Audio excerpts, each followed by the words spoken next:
right to the show and we'll fly. You don't have to feel like you're on your own. No one should have to dance alone, not tonight.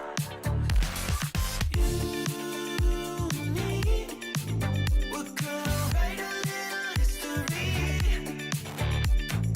You and me, just show me love and then you'll see. Memories that we make, they are never gonna fade for a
Welcome back, everybody, and it is the final day of the European full split. We are ready to jump into it. We have got 4 teams still in contention for only 2 Rotterdam major spots. Shogun here, joined by Johnny, Cole, and Stumpy, and we are ready for a massive day. Not only do we have the potential here, well, we are guaranteed to be going and crowning ourselves an Invitational champion. We also might be seeing some cheeky tiebreakers later on. That's going to be ridiculous. Johnny, I think looking at this, so give us a percentage-wise. For those that just want to hear it immediately before we jump into everything later, what percentage chance do you think we've got of a tiebreaker? I'm going to say 25% chance that we get a tiebreaker today. Basically, that's what I'm willing to go for. 25. Yeah. Stumpy's always the one that just goes higher than you. So Cole would immediately come in and just say, that's 24. It was always 24. There we go. Exactly. 26% chance, clearly, obviously. Yeah, and that is, if any of you joining us for the first time, that is pretty much the European pre-show. That is how this is all going to work. Let's have a look at how yesterday went down. However, we had ourselves 4 best of 7s to get through the quarterfinals. We tried to get the point across quite a lot yesterday, Stumpy, that don't lose. That was the message. Some teams didn't quite take that message, though. 4 teams lost. Why? It makes no sense to me. At this point, all you need to do for a lot of these teams is just take that dub, then you can get through. Of course, we're going to get into some of the more specific scenarios later, but we saw a couple of them go through. You got Liquid going through versus Vitality, a 4-1 as well. It was a really, really good showing from them. They managed to just not lose. They took your advice, Show. After that, it was Evil Geniuses versus Williams Resolve, and this was one that was, we'll say, a tighter affair after seeing plenty of lovely goals in Team Vitality versus Team Liquid. Both teams seemed a little bit afraid of losing, but it went all the way to Game 7, so a good series in that regard. And there was one goal in particular that we'll be seeing a little bit later that was beautiful, and that one there. To be fair to Williams Resolve, they had to do a tiebreaker of their own to get here, and they fought valiantly before going out in the end to EG. Yeah, I was impressed by them. The fact that they could have, made it so far after such a disappointing failure to qualify for their second regional. It shows that they've still got fight in them. So did these guys. G1 taking down Oxygen, an unbelievable series. Oxygen, I think they were pretty rough for the first 3 games, but after that, I think G1 they were too good on that day. And if they can keep up this form, Moist are going to be sweating as they wait for the potential tiebreaker later on. Yeah, then we had, a massive result, which I think we all saw coming, but we didn't necessarily think it was going to be a 4-0. Karmine Corp were just better on the day and just generally now Europe's #1 seed, so we're not going to the major. It was a little bit of a trouncing compared to the earlier closer series that we managed to see, but K-Corp looks so unbelievably strong right now. The thing about K-Corp is that they don't really have to expand that much in order to make victories happen. They just seem to make it pretty simple for themselves and still win 4-0. So these are your teams that are remaining. Semifinal number 2 is KC versus G1. We'll be seeing them later on, but your first game today is going to be Evil Geniuses against Team Liquid. An awful lot potentially to go down. The only team of the ones that you are looking at that are already secured for Rotterdam is Karmine Corp. Like, they are sorted, they're happy. They're just looking to try and grab themselves another grand final and maybe even their second regional win of the split. They are already guaranteed to be number 1 in Europe heading over to Rotterdam. So congratulations to them. Here are the points, though, that you're looking for. You really need to keep pushing for this because even if you don't make it, you need to be in a great spot to try and bounce back. We were talking about it yesterday, about how a team like Team Queso going into winter last season weren't really on the map, but they gave themselves enough points. And then this is your opportunity to bounce back, to leapfrog and still stay in a nice spot to give yourself the best chance at that World Championship. But here's what everyone's playing for. Let's take a look at our current prize pool and our points total. 16 points for the winner, 12 points for the runner-up. And then if you lose in your first round today, then you come out here with 9 points of a cheeky $30,000 grand prize. So a lot to play for. Karmine Corp, pretty much the only team that are coming in without any real pressure on them. Is there anyone here that thinks that might drop their level? Cole, I'm going to come over to you for this. Like, not a chance. This is no, of course not. This is the team who have a player that reached the quarterfinals of Worlds last year, and Vatira, after winning the major before, left his team because he wanted to join this massive French org and do as well as he could for them. And he also wants to win championships. And you don't win major championships by taking your foot off the pedal. Right? This is where they make teams even more scared of them, as far as I'm concerned. I mean, we saw maybe a little bit of that from, how did you feel about Oxygen when we saw them yesterday, Johnny? Or do you feel like their foot was off the pedal a little bit because they made it, or was it just a rough day? I don't think so. I think they really went for it this weekend. I think they, they did give it their best shot against G1 to try and get another win, another matchup with Karmine Corp, get their revenge on them for the Swiss loss. But yeah, G1 were just too good. I think Oxygen were probably a bit surprised by the level that G1 came out, just really finding the balance with their aggression and their defense. So yeah, the G1 just outplayed them. Oxygen, I think, were at a decent level. They weren't at their best that we've seen them, but they were still at a pretty respectable level for the most part. G1 are just too good. All right, so Stumpy, I've got the biggest question for you right now. Okay. Are you ready to take us through today's top 3 plays? Oh, go on then, Shogun. Number 3 is one of the boys over at Liquid HQ. It's Oski catching in the midfield. He gets one reset, and it's the pass that made that really, because then that lured out 2 of the defenders, and then Acronik, recently stylized and shortened to Akron, with the gold wheels, gold boost, and that gold level finish. Tried that in and out save, was nowhere near, but this pass is what really made it. It was the flip reset. You see Radosin and Alpha both come towards it. They shouldn't have done that, basically, and it left it wide open for a Acronik. I don't know what sort of opponent Stumpy has at gold level doing that, but good lord, buddy, that's tough. I was a little bit mean to this series earlier on, the Evil Geniuses versus Williams Resolve one, but it was basically lit up by this moment right here by Catalysm. He picks up the boost en route, gets 1, 2, and the third, there was another 4th touch as well with the dunk. Just perfect play from such a precise angle. That's not a goal you see every day. But number 1, of course, is the number 1 player in the world right now, Vatira. Setting up himself with the ceiling reset and the downward bounce from his own backward pass, perfectly read and drained with absolutely no chance of the defense getting anywhere near it. I mean, it's stunning. This guy just keeps on one-upping himself.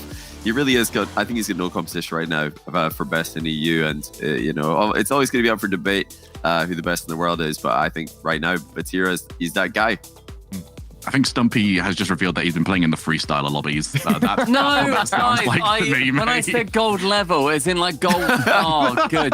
Shut up. You're all bad today. You'll get plat one day, mate. It's fine. You are. The reason why we're taking this out on him right now is because I'm seeing that predictions thing later on, and he's going to be very smug. So until then, we're getting all the shots in that we possibly can. So let us now get into probably the big thing right now for everybody, which is knowing how their team is looking for the major. What does your team need? What do they not need? Which teams need to sort of fall apart for them?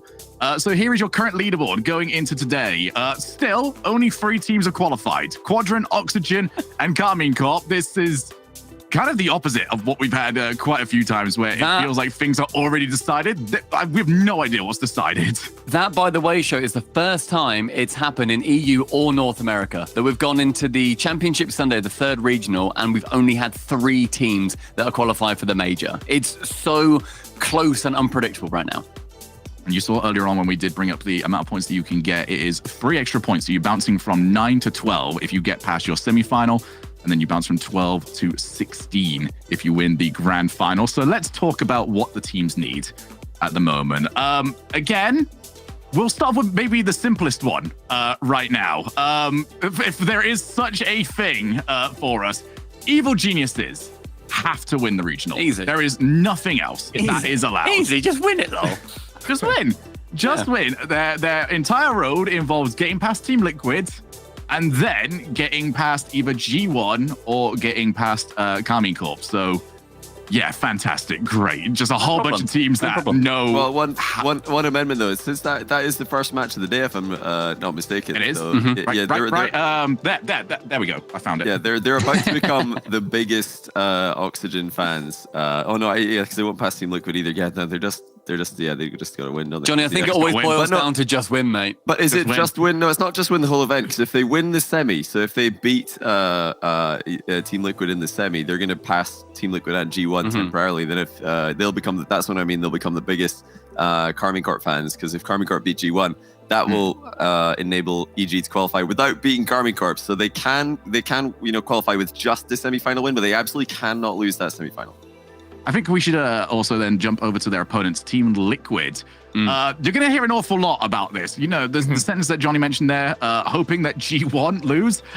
Things don't really change for Team Liquid. They're kind of on the same place on this one. They need to beat Evil Geniuses to guarantee at least a tiebreaker with Moist Esports. Moist are waiting in the wings.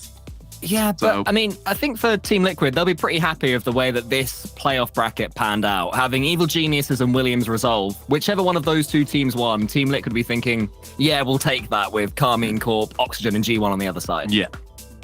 They're in a better spot because of that 1 point. It's all to do with that tiebreaker, so they don't need Karmine Corp to win.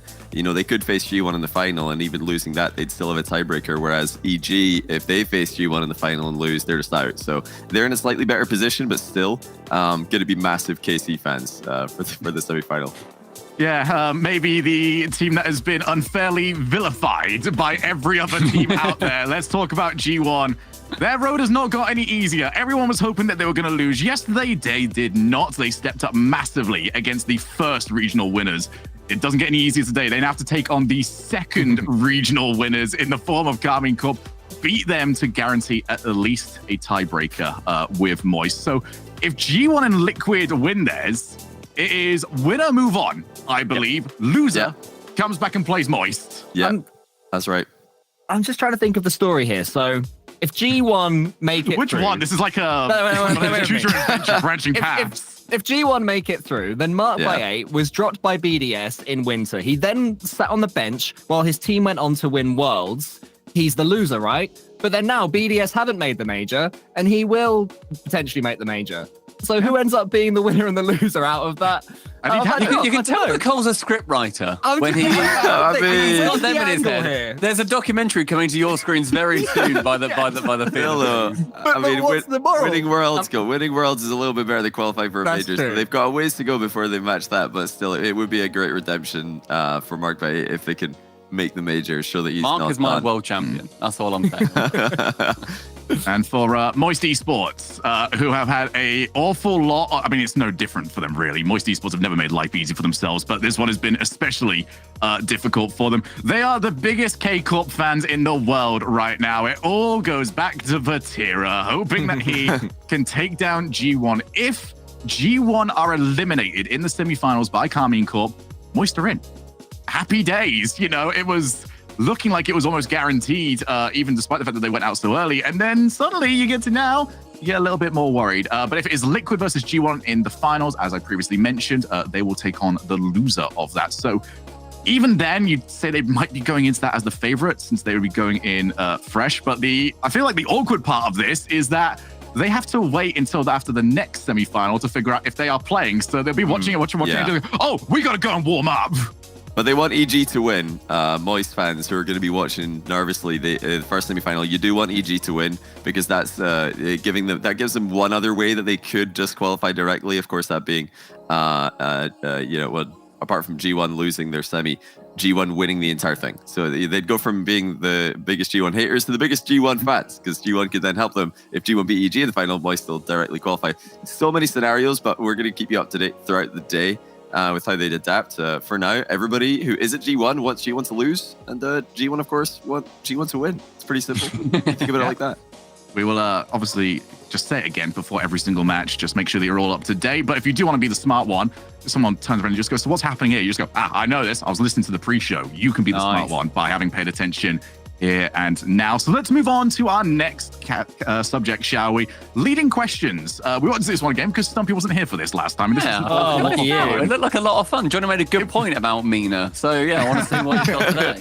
I love that. There was so many tweets about that one. So be sure to get the clipping fingers ready on this because we truly do believe in this. What's going to happen is we're going to turn around to each other and say, in your own words, and then give them a statement. And the person that is told that statement has to believe it, and they have to justify it, no matter what is said to them. Because we believe it. We believe them. Yeah, of course we believe it. The same way as Cole believes that NA crowds are much better than EU crowds. In your own words, mate. In my own words, yeah. I just think that EU crowds tend to be a little bit immature. You know, it's all about little silly chants and that. Just shut up and watch the Rocket League, you know? What don't you like about the chants? Why are they mature? I just think they're a little bit silly. I think that if the EU crowds and EU fans... They really go into it. Really. Yeah, I want to, because this I want to get to my chest. I feel like if EU fans spent less time making up silly little jingles and more time watching the Rocket League, it might be less stupid. Okay. So you don't think there's any passion there at all? No passion. That would make up for that? No, not at all. I think clapping that steals. So your opinion on the London crowd? Like, what is that? Like, well, I mean, I want to hear Leaf do an interview. I don't want to hear a bunch of silly people sort of shouting at Metsonorus. The poor guy, he was just waiting to answer his questions. So in your own words, what you're saying is you want to hear from the important people, not the irrelevant ones. Exactly, yeah. Make sure that you're more quiet and less creative. So we need just, let's go team name, and that's like about the limit. Yeah. No more I'll just about tolerate that. Anything more than that, and I'm taking off my headphones. You know, I'll just look at on my phone. I'm calling time. Well done, Nick Cole. You've got some apologies to go and do later on, mate. But we'll allow you to target your person then. Oh, is it my turn? All right. Johnny boy, I'll turn to you because you've been talking about this a lot recently. Why do you think that teams spend too much time worrying about kickoffs?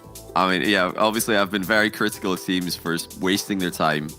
Practice time is pretty limited in Rocket League to begin with, so you can't be wasting it on kickoffs when, it's such a narrow-minded thing to do to focus on something where the ball isn't even moving. I mean, what other part of the game is the ball not moving? No, the ball's always moving in Rocket League, so you might as well practice things where the ball's moving because, then you're getting, kind of two birds with one stone. What should they practice instead, Johnny, if it's not kickoffs out of interest? Just literally anything else. Just get the ball moving, just... Have you ever been in the rookie aerial training where the ball isn't moving? It's just hanging there in the air, and you try to hit it. It's like worthless, absolutely worthless. It's really difficult because, Rocket League players, we're not supposed to hit the ball when it isn't moving. That's why when you see the teams lining up for the kickoff, they get there as quickly as possible. They speed flip because they want to get the ball moving because that's how Rocket League's supposed to be played. The dead ball in the middle, just, absolutely waste. So you're saying a Space Station is your favorite team? Is that what I'm hearing? Yeah, I mean, they've really taken it to the next level, showing their disdain for kickoff practice by allowing other teams to score kickoff goals on them. And it's kind of cringe to score kickoff goals, so the other teams really are the ones taking the L there. No one's a winner. And I think, without the kickoff goals, Space Station would easily have won those. Would you get rid of it as a mechanic? Like, just I don't think it even qualifies. It doesn't even qualify for mechanics. It's not cool enough, not flashy enough. You don't see people like air rolling on kickoff. So not even. All right, I'm calling time. Well, Johnny, take aim, my friend. Okay, Stumpy, explain why all of Europe's RLCS LAN wins have been flukes.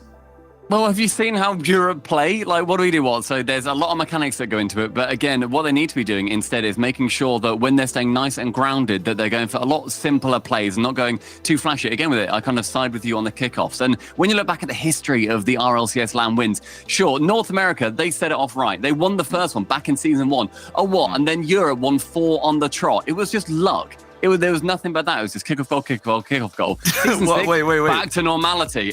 Back to normality, Johnny, with Cloud9, they beat Dignitas, who, by the way, that roster fluking 2 wins. Are you serious? No. That's what I was going to say. Yeah, Complete how do you fluke. win twice in a row? How can that happen by accident? But it's luck. I'm sure that just North America controllers disconnected. Like, at the end of the day, you look back at the lands that we've had, 75% of them have been European wins. And North America haven't been present in all of them. And what that comes down to, it's a rounding error. That's all it is. Is there anything that Europe have achieved that you can say, like, fair play, they earned that one? Well, going to North America and winning like a regional, getting second, I guess Jack and Nolly, but they're American now, so even that's just another UF dub. All right, fair play. Time to go with Let's go to the last one then. Stumpy, my way Shogun, friend. I know you've been passionate about this privately. Can you just explain to me why you think the Whisper casting is the future? Okay, so hear me out. The problem is that I've got a bad voice. Okay, I've spent a long time shouting an awful lot, and it's actually starting to hurt my voice. So I need everyone to bring up down their own level, so that way I can maintain my job. It's also very distracting. You know, we know what the game is. Okay, I want to hear the buttons being pressed. I agree with Cole earlier on. I don't want to hear the crowd. I don't want to hear the casters. I want to hear the individual X button being pressed on the controller. So you want full silence in an arena? You're talking too much. Sorry, you want full silence in the arena, and you just want to hear the buttons going click, click, click. If I feel like there should be fines for casters that go above a certain decibel level. Yeah, there should be fine if you go above. Sorry, I've got too excited there. Calm down. Shogi, will you be doing this today when you cast later? Can you promise? You know what? With the amount I've almost been coughing lately between casts, it actually might end up being for the best. This actually feels really nice. I was expecting this to be really difficult, but this is. I quite like this. Johnny, shh. Johnny, shut up. Laugh quietly. We're in a live. Sorry, our production manager just ruined me on that one. Our producer just whispered and just said, "Go to brackets." Let's have a look at the bracket then, shall we? Let's have a look at our brackets for today. Yeah, we've got our predictions. Going on. Feels great to be back to myself yet again. Fantastic. Hello. As you may know, for those of you that have been joining in during our pre-shows, we have got a prediction tournament going on. The winner is allowed to pie the loser. Anyway, let's start off with at the LAN. Anyway, let's start off with the person that's not going to the LAN and currently winning. Some people on 14 points.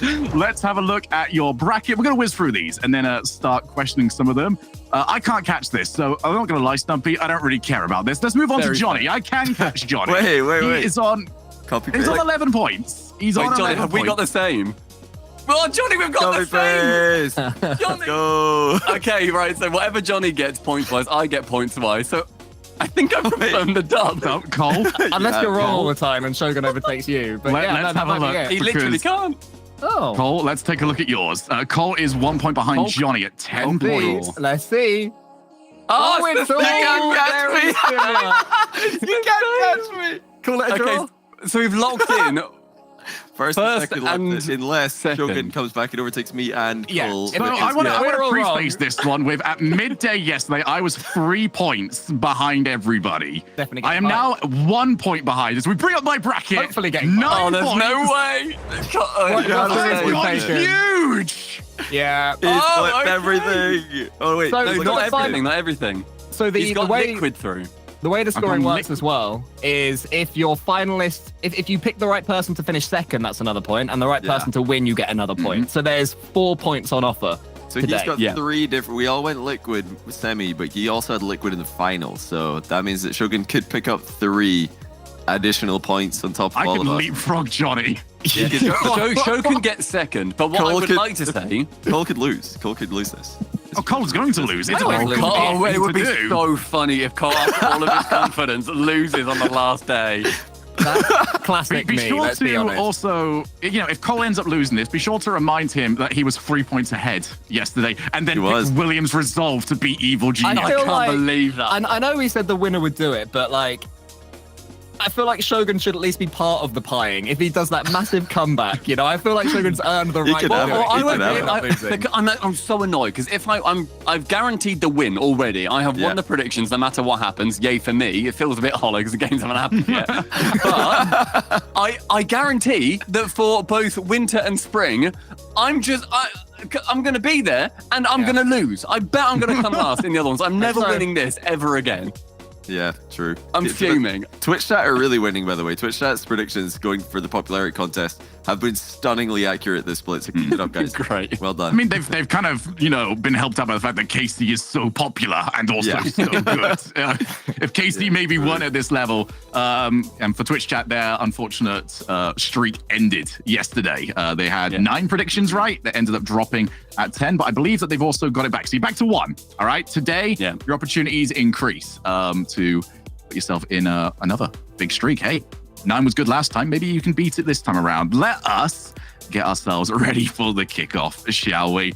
Been a lot of fun, but now it's time to get serious. Liquid EG coming up first and Karmine Corp against G1 Esports. We've still got a grand final to be decided. And heck, there's a little secret one, an unlockable match at the very bottom there if we end up getting a tiebreaker. But that is all yet to be seen. And that's all the reason to be sticking around for the full day of Rocket League action heading your way. But for now, it is time for Team Liquid against Evil Geniuses, a Team Liquid squad that we were expecting to come in and make a statement on this split. It's been more difficult than they expected, and they've got an Evil Geniuses team that always seem to be there or thereabouts, Johnny, when it comes to qualification for majors. Yeah, they just don't give up. And I mean, they can just throw a massive spanner in the works here if they win this, which would just, it would be such a sad end for Liquid, who have returned to form seemingly, crushing Vitality yesterday. But yeah, EG don't care about that. They're here to play spoiler. And Stumpy, we saw the way. Sorry, go ahead. No, I was going to say, it's so good to see this uptick in Liquid as well, because they're a great squad. We've seen them, I'm sure, like in a lot of these top 3 plays that we show at the start of each day, we've seen them in there frequently, even if then they've not even won those series. They have been brilliant in those individual moments, but now finally we're seeing a bit more cohesion. We're seeing a few times where Acronik's left near the back and Oscar cuts him off, whatever it ends up being, but they are slowly being whittled away. And I'm impressed with Liquid at the end of this split. I hope they can get it to the major, just because there'll be such another force. We saw how well they did at spring. Maybe they're more in terms of those major spots where they can just peak on that.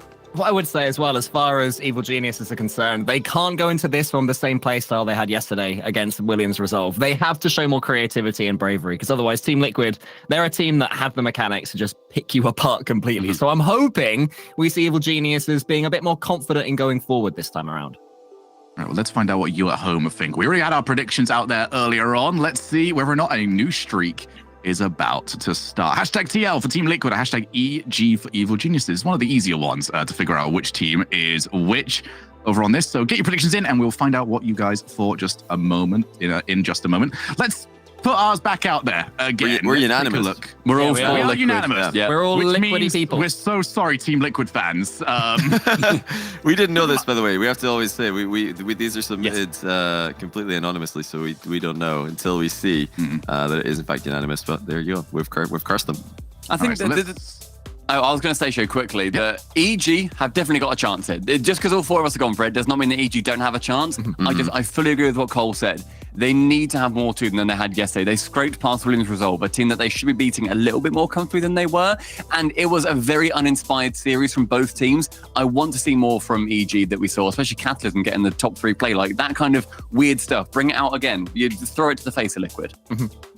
Yeah, they have been a team that's maybe been a little bit more cautious in their approach. Here's a reminder for all of you as well regarding what these teams need. If, the loser's out. But it's nice and simple for that. The loser is out, but these two teams have got different scenarios based on if they win. So if Liquid win this, they get at least a tiebreaker. That's guaranteed for them. That's also other results pending. But for EG, there's work to do. They've got to win just everything to get themselves over there. It is a long road ahead, as we mentioned, but hey, it all comes down to this. Who wants to sort of like fight the side of EG here? Because we've got all of us predicting Team Liquid. Okay. Where's the gap?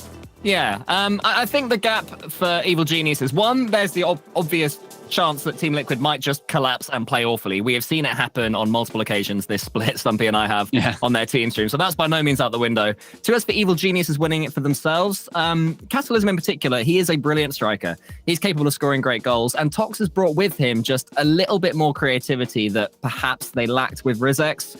So just trust each other, attack the play. I just, even if they lose, I want to see them losing by having games that are 5-3, 2-4, rather than 1-0s. What score lines did you guys have for this one? I think I thought 4-1. I think I said 1 as well. I said 4-3. 4-3.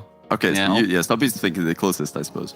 Yeah. All right. Well, let's see what you at home think, shall we? Let's check out the fan vote. 75%. I think that's effectively a 4-1, a 4-0. The Twitch chat is predicting those sort of numbers. 4-1 and 1.4, 1.333-ish. Yeah, okay. Let's go with that and let's get ourselves into our first semi-final of the day. If you lose, you are out of major contention. If you win, there might still be work to do. It's EG versus Team Liquid. Turtle, isn't it so much more fun when there's still major spots on the line this late into the final regional event of a split? Oh, absolutely. This is the best. We get to see more and more teams either secure a spot or unfortunately get their hopes and dreams crushed, James Bot. And that is unfortunately going to be the case for one of these teams, but the other will get to move on and potentially secure a spot in Rotterdam. And we had an interesting interview with the coach of EG, Verge, yesterday after their win against Williams Resolve. He said Liquid is a very interesting team. He says when they're not popping off individually, they're very easy to handle. We have a game plan that works against them, but when they're peaking, they're almost impossible to beat. And we saw that from Liquid yesterday. We saw the double tap from Acronik, or from Atau in the corner. And then we also saw that Oski hat trick in one of the games. So this Team Liquid squad, they seem to be firing on all cylinders lately, but this is the series when it matters. Yeah, well, absolutely. I mean, you've been able to perform so far, but this is a young team. Team Liquid, they are young, rising stars, and that means they might not be able to handle the nerves as effectively. We'll see if that's not the situation for EG. They've got Verge to calm them down, remind them, what's at stake, but also to play their game. Oski! This is that individual performance, the solo plays that can make or break Team Liquid. And you see Oski beating Ivan out to that touch, getting it to the backboard. Ivan opting to play the ball there. If he plays the bump, maybe could have taken Oski out, but Oski just too fast.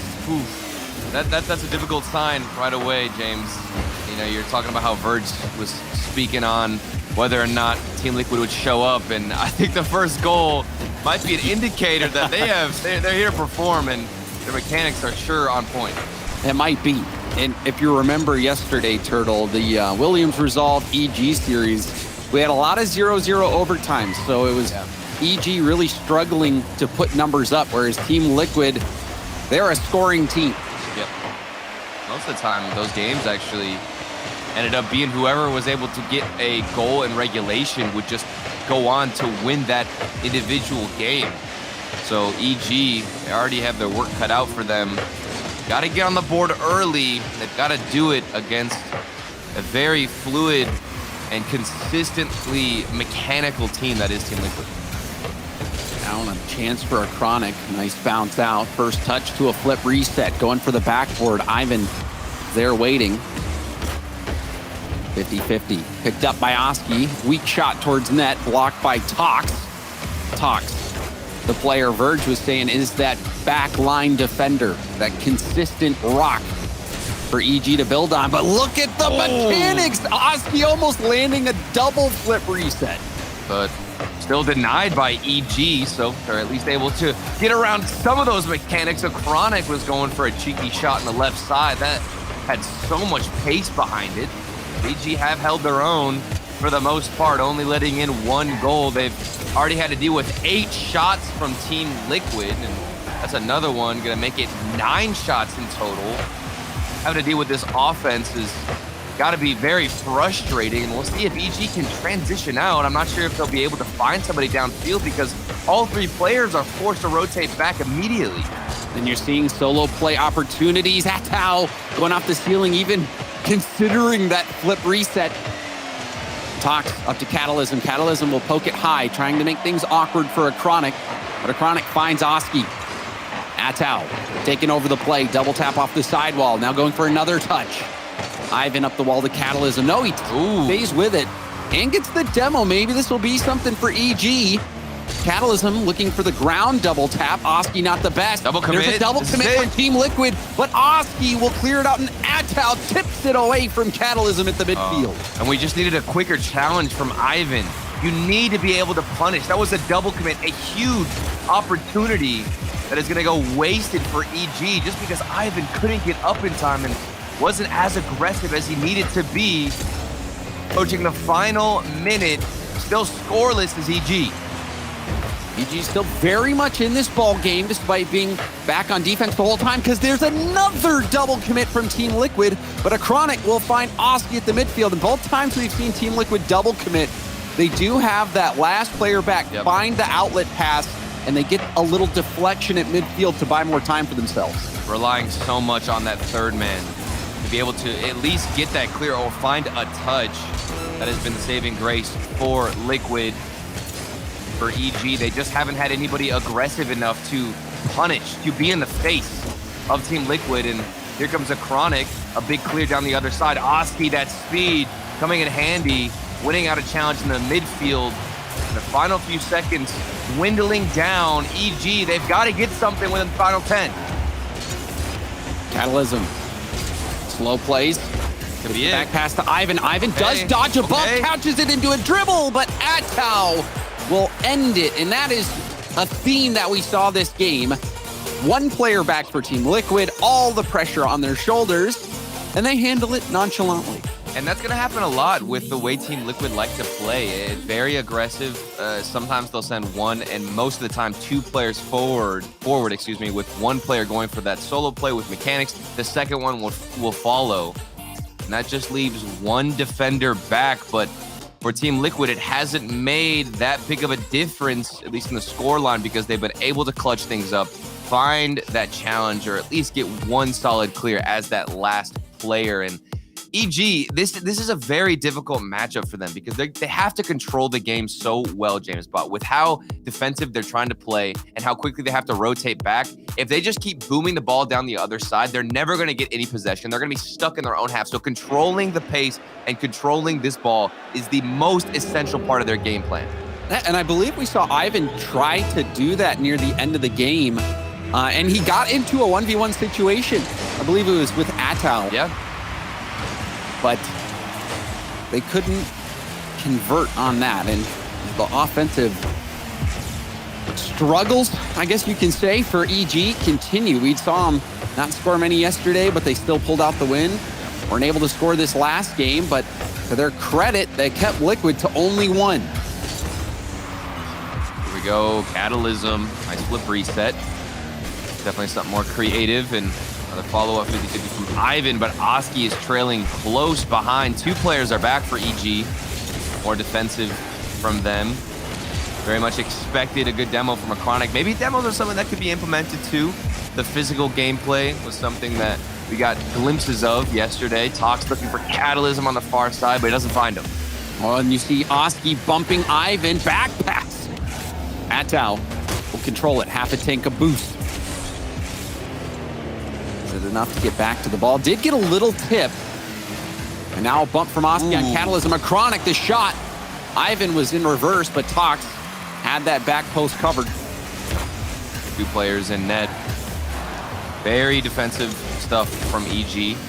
They're going to have to withstand a lot of this pressure. Good 50-50s, but there's a lot of space for Team Liquid, and you can't be giving them this space. Acronik looking for that flip reset. That's how a nice touch in the corner, and they just want to keep this ball in your half, try and waste some boost. Eventually, the shot will come through, and if it was any more accurate, that would have been the first goal. I mean, it was played, the 50 was played nicely, did yield a scoring chance. Team Liquid, the firm aggressor. There's not much room for EG to work with at all. Pure defense. Yep. Oh, but it looked like maybe a misflip from Oski gave some space back to EG. Tox picking up the corner. Trying to beat one. Gets a demo on Oski.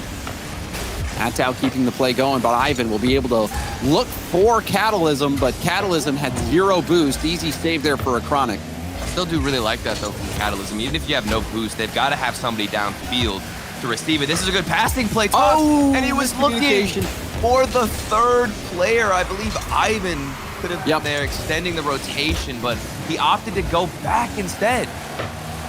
And you think from Tox it was a good idea, but it's that conservative play style from EG. They seem way more comfortable not taking the risk, having that third man rotate back rather than move upfield to get that scoring chance. So it was the right idea from Tox, or at least a good idea.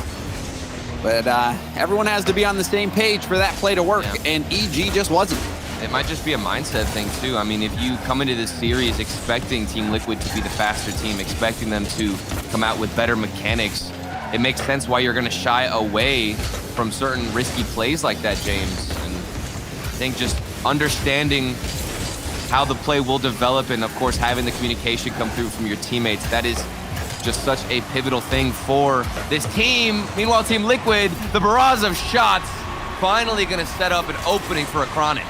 And it all started with Atau getting that beat over Tox. Oski just a little bit quicker as well. Catalysm got that first save, but when you have both your teammates in the rotation earlier than that, you have to get more than a save. You have to get at least a hit to the corner close enough to where there's no follow-up shot possible. Now another 1-goal game, James Bott. EG still scoreless in this series. They haven't broken the curse. Been able to force this ball past. This could be it off the crossbar and out. Oski, very calm dribble. It doesn't even look like Team Liquid are panicking under the few shots that EG have had. But that was perhaps EG's best look of the series, as they're still looking for their first goal of the series. And now 50 out, Atau with a tip. It's a double, making things awkward for Oski. Actually pushed it out of his way. Acronik, first touch control, and he lands upside down, rotates back over, and that was enough to flick it in. And there was so much space on the field too, because Oski is getting a bump on Ivan, and Acronik, I don't even know what to call that shot. I don't even know how to watch it. It was such a weird looking play, but thankfully you got Oski paving the way and deleting a couple of players off the field. I mean, turtle, I believe. Maybe you could just call it a turtle flick. Landed upside down. I'll take credit on the shell. Yep. And it worked. And that's all that matters. Whatever's effective. 2-0 EG. Haven't been able to get one. Haven't been able to buy one. Acronik up early, no boost, but not gonna matter. Very flat. I'd say this is somewhat expected. There's the first goal for Ivan, though. 28 seconds left. EG able to break the curse. And EG, they do finally get on the board, but is it too late? 28 seconds left on the clock. EG, it has been a struggle. Oski back towards net. Ivan, he bumped off the ball. Atau, straight downfield. Catalysm has some space, and Ivan is waiting for the redirect, but Ivan can't get the tip. Still, scoring opportunity. Ivan off the ceiling. Oh, no way. Nobody's there. You can tell Liquid low on boost. Last chance for EG, and Atau with the challenge. Catalysm 4 boost. Catches it into a dribble and a big backflip. Flick straight up in the air will give the ball to Tox. Tox will reset towards net, and that's blocked. And Team Liquid will hold on. Back-to-back wins. Now up in the series, 2-0. Oh, but there's no denying that Evil Geniuses were starting to heat up towards the end of this game. I think before we got into the final minute, they had about 2 shots, but they were able to get a grand total of 5, putting 3 more shots in that final minute. And we do, in fact, get a timeout called for Evil Geniuses, which it's difficult because the ending of this game was actually pretty fantastic stuff from Evil Geniuses. I'm not sure if this timeout will deflate a little bit of that momentum because they were able to get their first goal, had the best looks, the best chances, but still, you're going to want to try and get rid of any momentum from Team Liquid, James. We'll see if this actually comes into effect and can benefit EG. I mean, you wonder how much momentum did they truly have? EG forced to make 9 saves. Yeah. They were on the back foot most of that game. Team Liquid just kept on doing what they were doing, had great speed. I do think this was, without a doubt, the best offense that we've seen from EG in quite some time. You saw the pass over to Ivan. Ivan, a redirect opportunity, maybe didn't have enough boost. It was tough to tell. We weren't on his cam when he was trying to take that shot. But we did see some really good looks. But EG still need that extra bit of polish. If you remember back, the Tox passing play was looking for Ivan. Ivan was rotating out. So they just need to get that extra killer instinct, or at least just be on the same page. Well, and there's 100% inconsistencies on the other side. I mean, Team Liquid are not playing a perfect game by any means. Yes, they've looked good for the most part, especially as that third man has been alone. He's still been able to get some pretty clutch touches and clears. But there's been double commits, James Bot. There has been openings, some space on the field. And for Evil Geniuses, the question isn't, okay, how can we create some opportunities? I think the question more is, okay, how do we punish what's been given to us and what's been created from Team Liquid's lack of communication? There's been double commits, like I said, moments where EG can extend and transition forward. I think they just need to have better awareness of when a mistake comes out and when they can choose to push up, because right now it's almost like they're opting to never push up and just wait for this golden goal opportunity that isn't going to happen. They need to have more awareness, James, moving into this game. Now, awareness and speed. Team Liquid has been just a little bit quicker to most of these balls. See what Verge said to him and how EG responds. Game 3. Oski for the back corner. Catalysm. A nice stop. Goes for a bump. Now rebound out to Ivan, but Atau somehow beats him to the ball as the race is on. Backward pass attempt shut down by Tox. But I still really like that from Ivan, and the fact that he's getting aggressive. While he didn't find a touch, he's forcing Team Liquid to smack it to the corner. And it looked risky at first, but the third man from Evil Geniuses got back perfectly in rotation and was still able to get the clear regardless of the risky challenge from Ivan. Hopefully that is going to give some confidence to EG, and Tox is going to get a demo on Oski. Pressure is still on from Team Liquid. Yeah, and Tox was going for a flick pass, and the second flick pass that he wasn't able to get a hold of.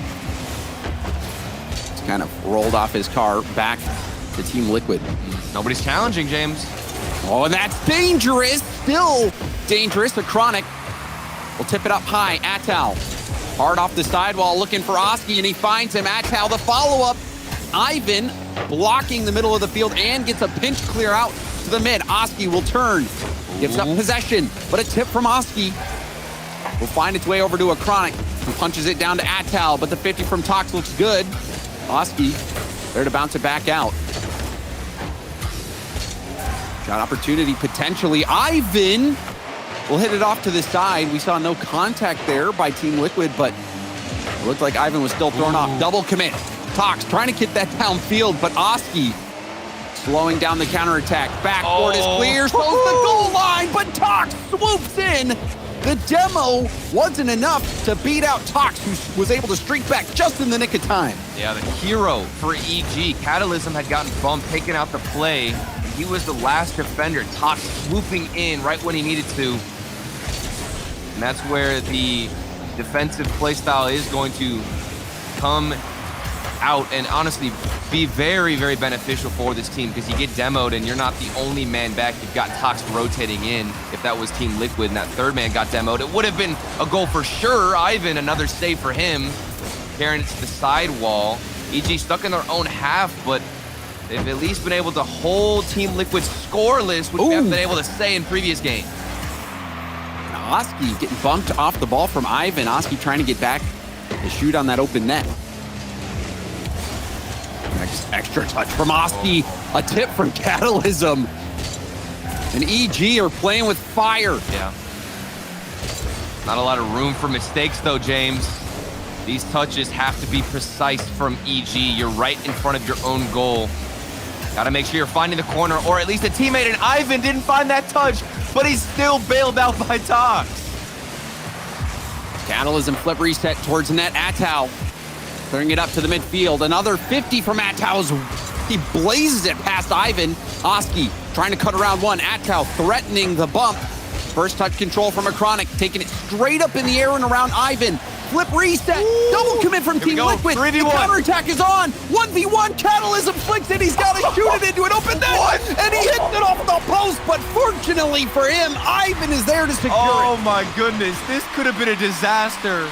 It was wide open off the post, but you got the best bounce possible off of that post, and Ivan is there to secure it home. 1-0, EG, a defensive battle.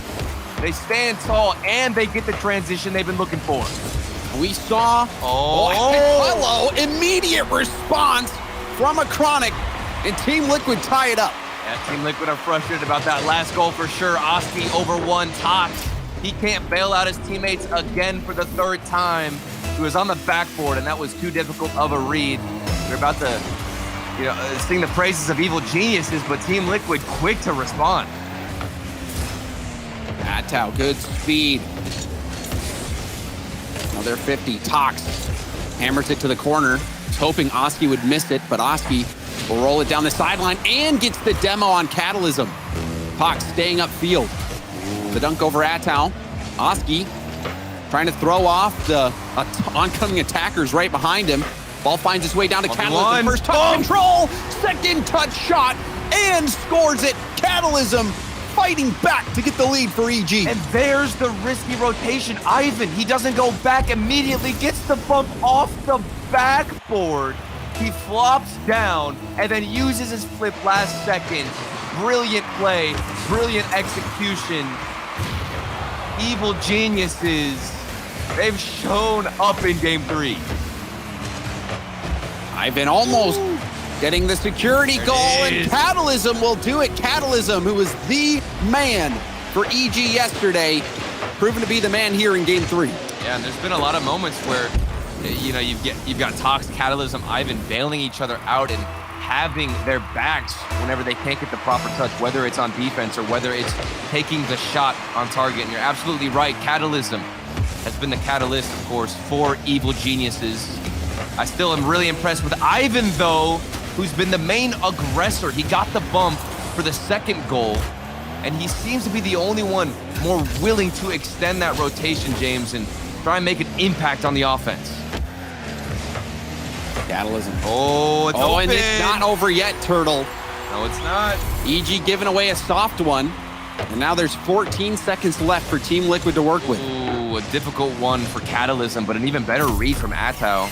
He knew where Catalysm was going to try and place this and had the perfect positioning to punish. 14 seconds left. This kickoff, you've even got time to lose the kickoff and still have a chance. Oski. Up high, Tox. Big boom. That's massive. Got a lot of power on that clear. Atau up the gut. And easily tapped down to the ground from Ivan. And that felt like a must-win game for EG, and they get the job done after their timeout. Yep, that timeout. Verge putting in a lot of work and certainly calming the nerves. Tox had 8 saves this game. There were so many moments, and I'm glad that I get to see the amount of saves this man had, where Tox was the last man back, and he bails out his teammates' poor touch or inability to even get the clear, James, and Tox is there on the goal line to save him. And then Catalysm filling in the midfield with a lot of shots on offense too, while Ivan is being aggressive. That seems to be the formation that Evil Geniuses went with and tried to execute here in game 3, and it worked. It certainly did, and EG can breathe a sigh of relief. And just to remind you of the stakes, Turtle, EG, they have to win the whole thing to have a shot at the major. And Team Liquid, they just have to win this series, and they're guaranteed a tiebreaker match, which is right after the grand finals. So if Team Liquid win here and lose in the grand finals, they're going to have to play back-to-back. Yep. but the consequences for both teams are the same. If you lose this series, you are out of the major, and there is no spot guaranteed or given to you if you take the L here, which makes it that much more important, especially for EG to at least get that previous game win. Otherwise, they would have been looking at a reverse sweep in a best of 7. Now the ball is in the court of Team Liquid to respond. They didn't call a timeout. Just got the normal 60-second break, and we'll see if that's enough to respond and bounce back. Just a little bit extra of a note, they only have to win the whole regional if G1 beat Karmine. So perhaps the road will be a little bit easier for EG. We'll see. Even that is a stretch. I mean, Karmine seemed to be one of the most consistent teams, at least in Europe. But still, you want to control your own destiny, and that starts with this series win. And Atao, that was looking a little bit harder than it had to be. And now a double back from Acronik. There's that individual excellence yet again for Team Liquid. Yep, and that individual excellence can come out at any given moment. If there's space in the field, space on the backboard, you better know Team Liquid are going to take advantage and remind you that you can't give them an inch. Husky, flip reset. Tox read it well. First touch attempt from Atao, wasn't able to control it. Ivan back towards net. Redirect from Tox. Catalysm denied on the rebound. That was a very good shot, but unfortunately for EG, didn't find the mark, and neither did the rebound. We got to talk about Oski's defending. He stood firm on that goal line, didn't get baited out early. Even whenever that shot, that redirect from Tox almost went in, he stayed his ground and was able to get the follow-up save. Huge from Team Liquid. We know that they've been opening up and creating opportunities on offense, but now they show up on defense. Oski stopped at the midfield by Catalysm, who takes 2 defenders out of the play, looking for the infield pass, but after those 2 moves, ran out of boost. Ball up to Atao. Atao right towards the backboard. Double tap! And it messes up a Chronic shot opportunity. Atao was going for it all.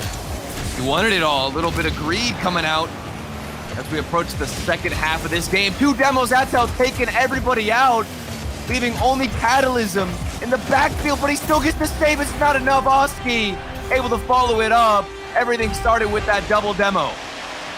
Yeah, that double demo really throwing things off. And Catalysm was trying so hard to get that to the corner, but the ball was already on the inside of the post, making it a nightmare situation. And Team Liquid now out to a 2-goal lead just as we hit the halfway point. This is a big hill for EG to climb. I feel for Catalysm. Imagine you're rotating back, James. You're the last man. You're like, wait, where did my teammates go? They're gone. It's just me alone. And you have to make the stop, and now you have to make another one. Atao is putting in work, demoing you, and now getting the redirect. Flip reset threat from a Chronic right to Atao. The looks that Team Liquid are showing are diverse. Yep. Starting to get so much confidence on the field. You mentioned it, diverse. Very versatile offense. We've seen demo plays, we've seen saves on the defense that have been crucial. This one is not going to go in favor of Liquid, however, and it's back to a 2-goal game. And you see Oski being threatened on the backboard, actually forced him to get a less than ideal touch because Tox was blocking off the path. And that was enough to get EG that goal. There's Tox now moving upfield. I think that was a necessary goal, James. Otherwise, this game quickly getting out of their hands, out of their grasp. And with that 1 goal, they've got 1 chance. Plenty of time still. But you have to move with urgency regardless, and the speed needs to be there against Liquid. See if they amp it up. EG, they're trailing by 2. Catalysm in field, but Acronik beating Ivan to the ball. Oski, the light tip, a block by Acronik. Now out to Atao. Atao around the wall. Ooh. And that ball right out in front of net, but nobody from Liquid there. That's a definite change in pace from Liquid to be more defensive and not have a player rotating in. Oski's looking for a bump. She's been doing quite frequently. Team Liquid, it looks like they are trying to play more defensive, which I think is the smarter play. You're up 2 goals, you have the security. EG have definitely shown better signs on offense and better mechanics. So your only option is to try and match that with a good defensive performance, and they have found that, and they're going to need to within the last 50 seconds off the backboard. Maybe the follow-up save by Oski. Huge interception. Catalysm looked like he got over the ball, was going to put that shot on target. But again, the speed from Team Liquid, it's outpacing EG just by the narrowest of margins. Catalysm, there's a nice 50, but Atau will clear it out of the box. Follow up from Tox, double commit from Team Liquid, and a team bump. Ivan waiting, looking for Catalysm. Catalysm will catch it into a dribble. There's a flick, but it's boomed out by Oski. Team Liquid are showing what their defense is capable of. There is one double commit, but quick to get back in rotation is Team Liquid. 5 seconds remaining. This ball stuck in the orange half. It looks like as this ball hits the ground, we are going to get set into match point for Team Liquid. And Evil Geniuses, they already called their timeout. We've only got another 60 seconds for them to adapt and try to recover after this tough loss.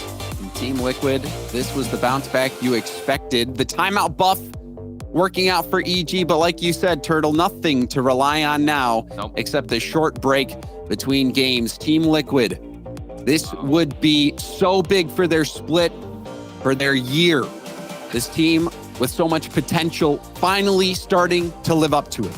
And even as we look at these replays, you were talking about it as that game was coming down to the last few seconds, James. The speed difference between the teams, it was so obvious, I'd say, in that game, how much faster Team Liquid are when it comes to those challenges off the backboard. I mean, we were looking at the replays. There was almost every single shot that we saw go into the net, or at least have an opportunity to go into the net. It was Team Liquid alone in space above all the defenders of EG who could not match it, and they're forced to stay on the ground because they can't even find that same pace. They've got to rely on free jumps and goal line saves. We're gonna have to figure something out. Oski with an immediate goal, 8 seconds in, air dribbling it into the net. I think this is why 75% of chat was on the side of Team Liquid. You expect this type of offense. The demo, the goal line blowing up in flames, James, and the first goal. Did you see? Yeah, the demo, and then Atau also jumping up, being a lead blocker. That EG was a little bit scared to go all in, and then you see Team Liquid doing that. Team Liquid are like, you know what? We got to send 3 players forward. That's fine. It doesn't matter. We'll find a way to get back. It's okay. EG already find themselves in a hole. Ivan, he bumped off the back wall of Acronik. Thinking about the double tap, but Ivan will catch it. The 50 straight up in the air. Atau off the ceiling, going for the 50. Acronik taken over in the corner. The 50 himself. Now boomed out. Ivan being challenged, and Catalysm will break out and get some space for EG. Nice hit down, but Oski will win that challenge. However, Tox with a demo wasn't able to follow it up with the 50. Oski flip reset, shut down by Catalysm. It looks like demos might be one of the best routes for EG to get back in this game. They're getting outpaced. The boost is getting stolen. I think finding a demo on that rotation back is going to be very important. Atau was looking for a demo, and he found it against Ivan. Caught it fire with fire, and Oski has all the space to work with now. Nobody from EG is even up early. Togs finally jumping in time, getting the save, but that was a dangerous look. It really was. Double flip reset threat from Oski. It forced 2 defenders from EG to go. Now another Liquid attack. Oski, double tap off the corner. Ivan will let that go down to Tox. Catalysm can't get the touch at the midfield. But we do see EG starting to break out just a bit.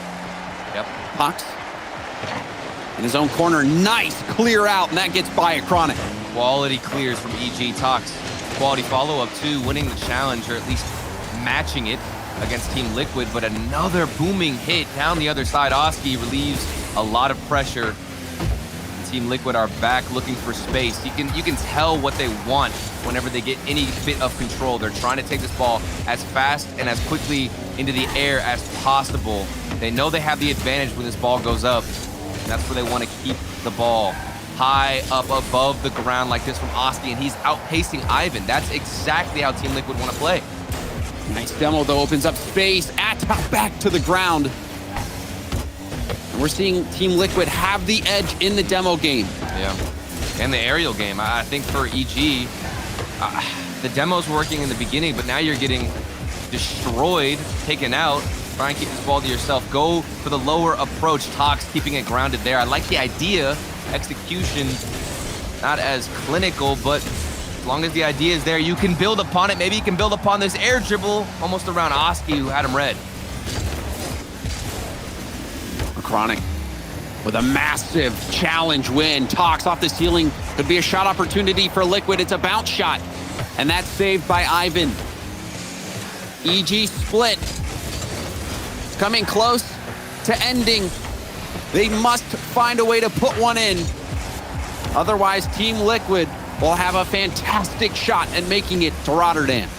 Securing at least a tiebreaker if they can hold on for the next minute and a half. Tiebreaker secured if they take the dub. Oski wanting to ensure that with a demo, but Acronik tried to bait out the last defender and go for a mind game. Triple commit from EG. The panic is there. Yeah, they have a reason to be panicked. This is it for EG.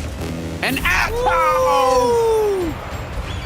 goal, will it be enough to put Team Liquid out of reach? And this just represents what Team Liquid do so well. The solo play in the corner with that pass from Oski, and then Atao outclassing, outpacing the defender.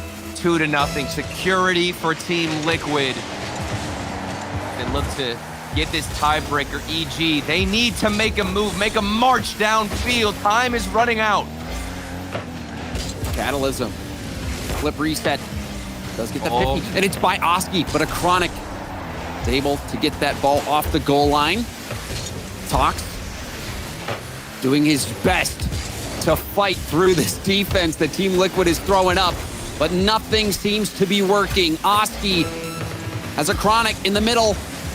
Awkward ball all around for EG. Another 50. Ivan will have to turn in reverse. Half flip clear from him.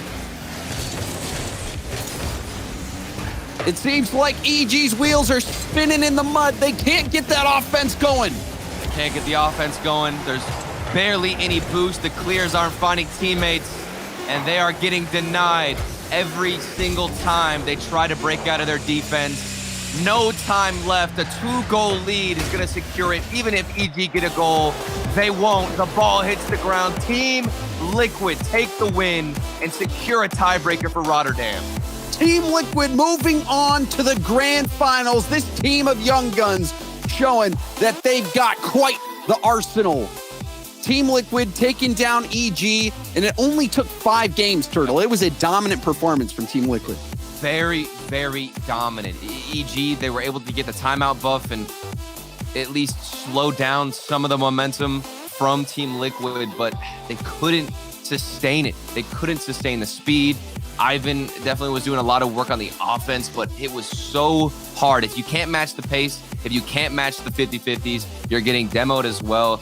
They were just simply running out of options, and Team Liquid just overall looked like the better team, and they earned that win. They really did. And you saw those moments of the individual excellence come out this game. Even this that was game, like the first Turtle. goal we got was a solo play, I believe. So, well, I mean, there was an air dribble from Oski right off the bat. It took 8 seconds for that. And then, I mean, we did see some good defense from EG, but it seemed like mostly defense from EG. Yeah. They just could not find that secret formula to get out on the offense. We saw later on, Tox was staying upfield, going for bumps, going for some demos, but we just needed to see more out of the offense from EG. And the question is, is that an individual thing? Do you need a star player on this roster, or can all three simultaneously push up and be more aggressive? That's an answer that they're going to have to figure out and determine for the next split. But for Team Liquid, they're happy and they can sit back and watch, I'd say nervously, because I know that there's still some hopes alive as we get into the next series. There certainly are. Major spots still up in the air. And we've got our other semifinal matchup coming after the break. It's Karmine Corp versus G1. Stay with us.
Welcome back to the European Fall Invitational. Team Liquid just made quick work of Evil Geniuses, beating them 4-1 in their series. A lot of solo plays, flashy shots, epic goal line saves, and I'm joined by none other than Acronik. It was very smooth. Did you expect it to be that fast of a series up against EG?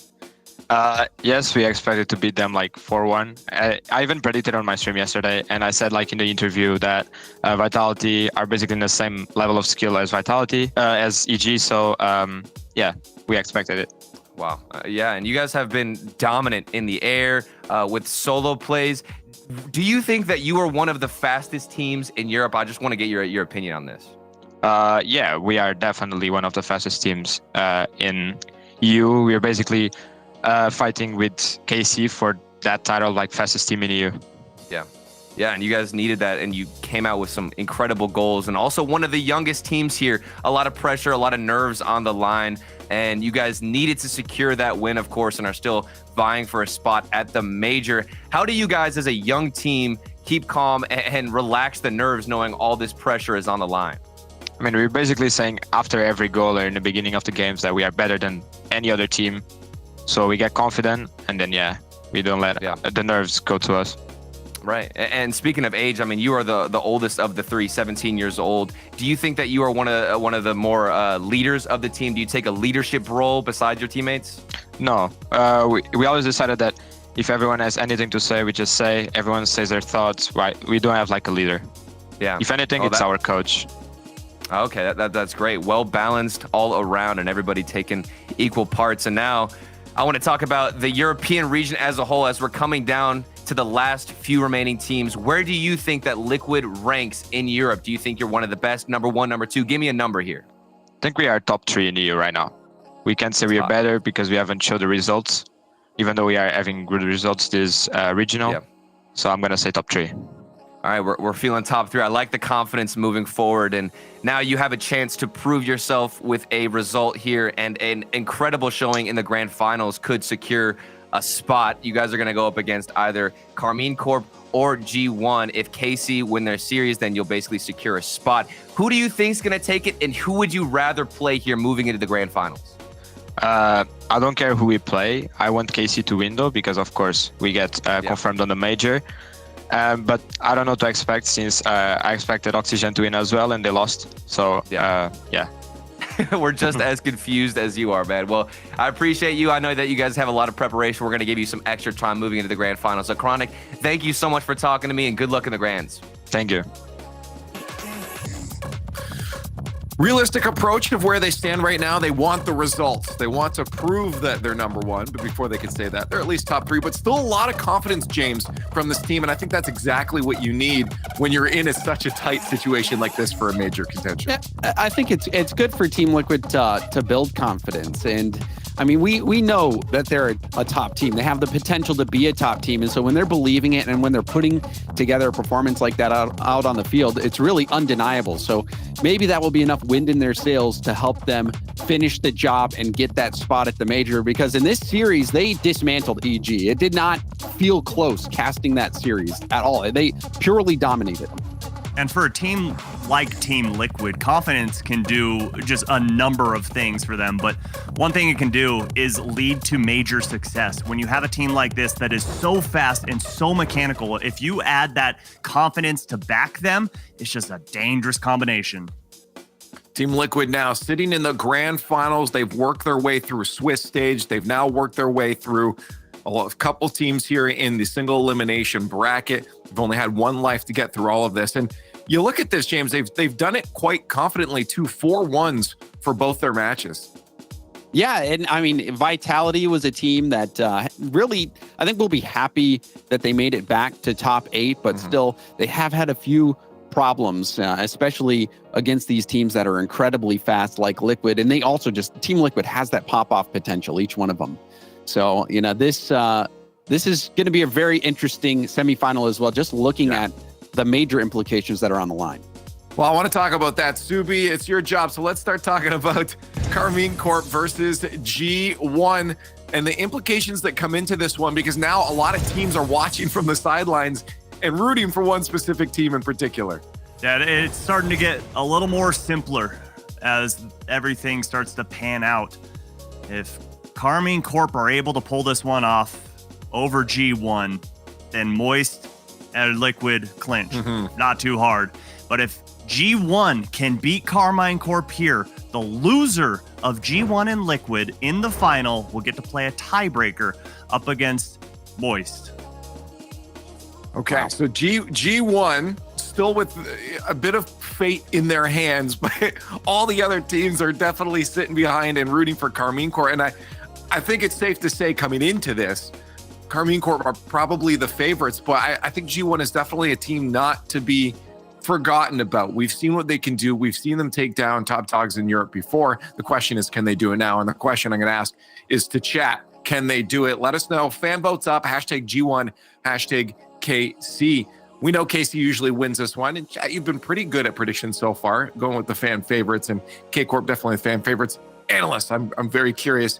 If you think G1 has what it takes to shut down the big dogs, the top dogs of the European region, to keep controlling their own fate, because I got to tell you, I don't think so. So I have to go K Corp, and unfortunately, I don't think G1 pulls it through here. But how about you guys, Subi? Okay, well, don't forget G1 put an end to the streak that Twitch chat had by beating Oxygen yesterday. So G1 has that upset potential, and G1 has been playing lights out this weekend. But this is where that buck stops. They're not going to be making the grand finals. We're going to be seeing Karmine Corp in their third straight grand finals in the Fall Invitational. All right, James, you going to go across the board here? Are we going to eat our words? I feel like it's just the nature of Rocket League Esports that there's a Frenchman at the top of the list when you're thinking about the best players in the world. I agree with Johnny Boy. I think Vatira is looking like the best player in Rocket League, and his individual ability helps elevate his entire team. So yeah, give it to me. Karmine Corp all the way. Okay, all the way. Well, we'll see again. Maybe G1 makes all of us eat our words. It'll be chat 2 having to eat them. 81, 82. It's still climbing right now. Well, we know you want to see the match. We'll see if G1 can hold it together. Shogun and Johnny in the skybox. G1's dream for major still lives, but mountains must be moved to find the green pastures of Rotterdam. Can they beat K Corp? We find out now. So, what are we working with here? Well, K-Corp fans are certainly K-Corp fans. G1 fans are certainly G1 fans. Fans of other teams are K-Corp fans. And the neutrals out there are probably G1 fans because they want the tiebreakers, Johnny. Every single team split has kind of been on the crux of how G1 do. Now they are up against the #1 team in Europe. Yeah, what a way to prove that they deserve the major spot. No one's going to be doubting them after this one if they can get it done. But for now, pretty much everybody's doubting them. And oh dear, not a good start. Double 50-50 on the kickoff, and even actually having a player pretty close to the net is not going to give you enough time to get back to that one. I mean, that was the closest cheat possible by Vatira. Really well executed kickoff strategy there by Karmine Corp. Just simply the ball rolling slightly their way was too quick for G1 to respond to. Oh, wait, this might be another one. Oh, my goodness. Uh-oh, G1. You're not arriving to the dance here, lads.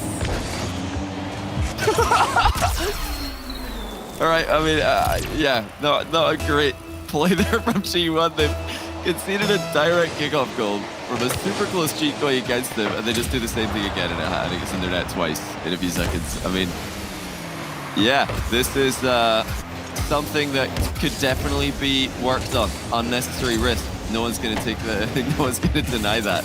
But Johnny's at the pre-show now. He's back to where he was on this. Yeah, Karmine Corp really nailed their close cheats though. I mean, they did get the ball to go straight to the player who's close cheating, which is spot on from them. Yeah, close cheats. If you're going to do that on the other side and not have somebody between the ball and the goal, then this is going to happen to you occasionally. It's happened twice in a few seconds to G1. Oh, now off the backboard. Can they get a goal? Dorito delayed his shot, and they've got it over the line. Dorito didn't panic from his position. And I love this. A little fake-out shot, delay it, go underneath. Yeah, that was a great fake there from Dorito, getting 2 players with 1 play there. It's actually just lunging forward, not expecting the ball to somehow end up behind him. Well, they Wouldn't have hoped for, 2 quick goals conceded, but great response there from G1. As soon as they do get into midfield play, they're the first to score.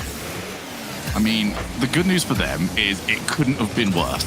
Like, everything from here on out is just better than what we just got. And I really want to discuss with you very quickly about the keys to victory, because we saw G1 yesterday. They were the quicker of the two between themselves and Oxygen, as Exotic realizes he was not under pressure. It seemed like they had a clear advantage on that, but I feel like they are against the quickest team when it comes to getting that second man into position. So if G1 are going to stand a chance in this, they need some level of dominance from that particular role. As we go off the backboard, there's the follow, but such an awkward angle. Mark can't generate any power. Well, Atomic yesterday in the post-match interview, immediately after winning against Oxygen, had to point out that actually they're kind of just focusing on their own play. They're just doing their own thing. They're trying to do what they like doing, just playing as comfortably as possible. And they're yet to really know if this works against KC. It might, that's the second goal from midfield play. So ignoring 2 kickoff goals, which are pretty easy fixes for G1, they've actually broken down the Karmine Corp defense twice. Not many teams in Europe are having an easy time doing that these days. So maybe their playstyle is going to work out just fine. And the play style, for anyone seeing them for the first time, is overwhelming. There's no other way of describing. G1 is marked by 8.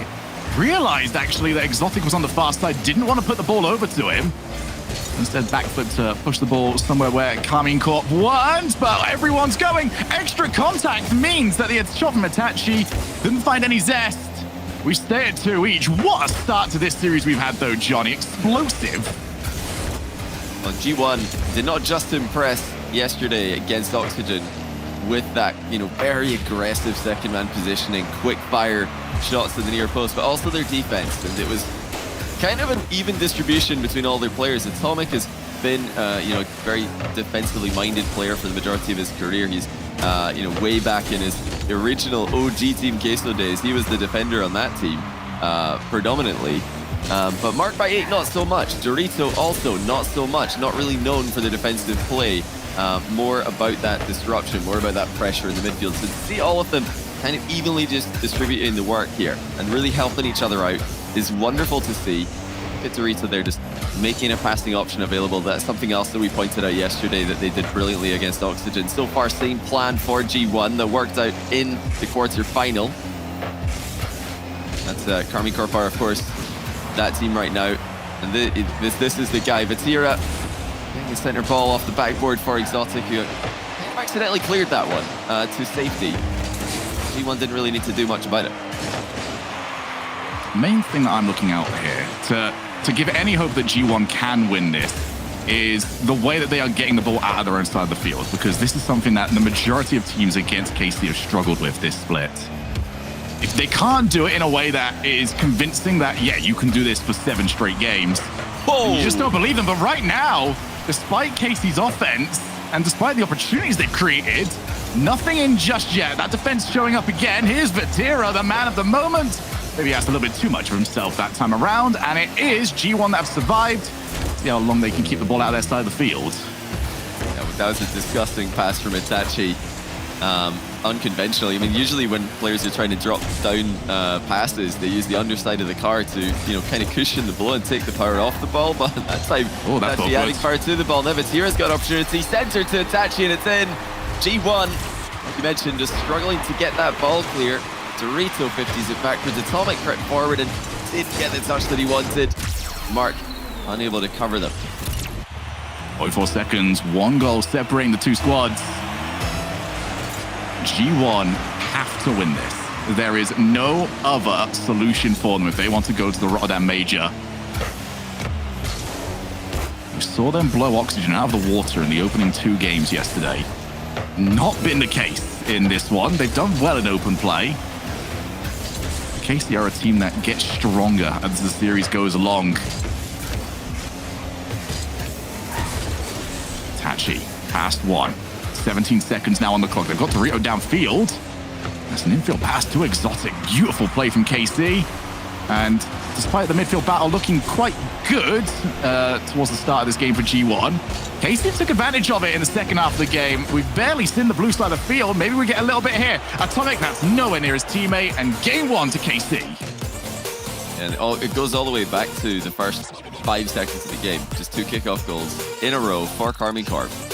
That's something G1 can easily fix if they want to be a bit safer with their kickoff strategy themselves instead of pressing up risky positions and going for kickoff goals every time from their own POV. Yeah, just take a look again. 2 extremely close cheats by both teams. And when the ball, Tarek probably can't believe this, when the ball goes up past you and you're cheating that close, there's really no way for you to react to the play. You can't, there's no time to react and bump the other team's cheating player. You are just going to fly straight past it. So yeah, that's obviously the problem for G1 in game 1. Apart from that, I didn't really hate what I saw. I think they're not going to get as many free goals against a team like Karmine Corp as they did in the quarterfinal against Oxygen. That's, I think, for me, one of the biggest differences between KC and Oxygen. So Oxygen just give away, more free goals than Karmine Corp do. But G1 showed that they're able to break down that Karmine Corp defense, even if they're not gifted goals for free. Karmine Corp is all about making that 3rd straight regional final. 2nd place over in the first tournament of the season. First place taking the championship during the last one. As we'll be jumping into this very soon. We've lost Itachi. We'll be able to get him back in soon enough. Hopefully we'll be able to find him. I mean, I see him on the camera, so that shouldn't be too difficult. But right now, we're looking at G1. The pressure is on them right now. They are a team that have got to win. Like for KC, this is all about just maintaining the momentum that they've got. You look at the players that we have got on G1. Do you think they improve under the pressure, or is it all about just maintaining as much of their level as they usually have? I don't think they improve under the pressure, but I don't really believe that anyone improves under the pressure. Ice is an illusion in Rocket League. No one gets better when the pressure's on. You really convinced us. No one gets better on 0 seconds. The reason why teams like Moist and players like Rise have made a name for themselves as being icy and being better under pressure is because they just stay closer to their actual level under pressure, while everyone else around them is falling off a cliff and losing consistency to a great degree. Happens especially at 0 second plays, overtimes, game 7s. Everybody's just dropping off a little bit in level, and the players who can just stay closer to their normal level are made to look better. And it looks like they are getting better on 0 seconds, getting better under pressure. So no, I don't think they're going to get better, but it's just about trying to be as consistent as possible, trying not to fall off. Problem is, I don't think KC are going to fall off either. No, KC can play this one for the prize pool. They've already got themselves qualification. They've already got themselves that #1 seed. It's all about just expanding what you've got. And typically in Rocket League, that is a nice position to be in, as Itachi tries to get it. Mark Bay has been bumped, and Itachi can do the rest of it. Yeah, massive play from Itachi again. A lot of touches there before the challenge came through. Mark just didn't go proactively, left himself kind of stuck in a position to get bumped there. He initially dodged the bump from Batira, but then just parked the car. He was, I think, waiting for the ball to reach him. Didn't have a good angle to jump up and challenge it. So yeah, tough position there for Mark. But you've got to be, getting yourselves out of those positions if you're going to battle a team like KC. They're going to keep doing that to you. You've got to react well to that. You're going to have to make some nice 1v2 plays to beat this team. It's actually going again here.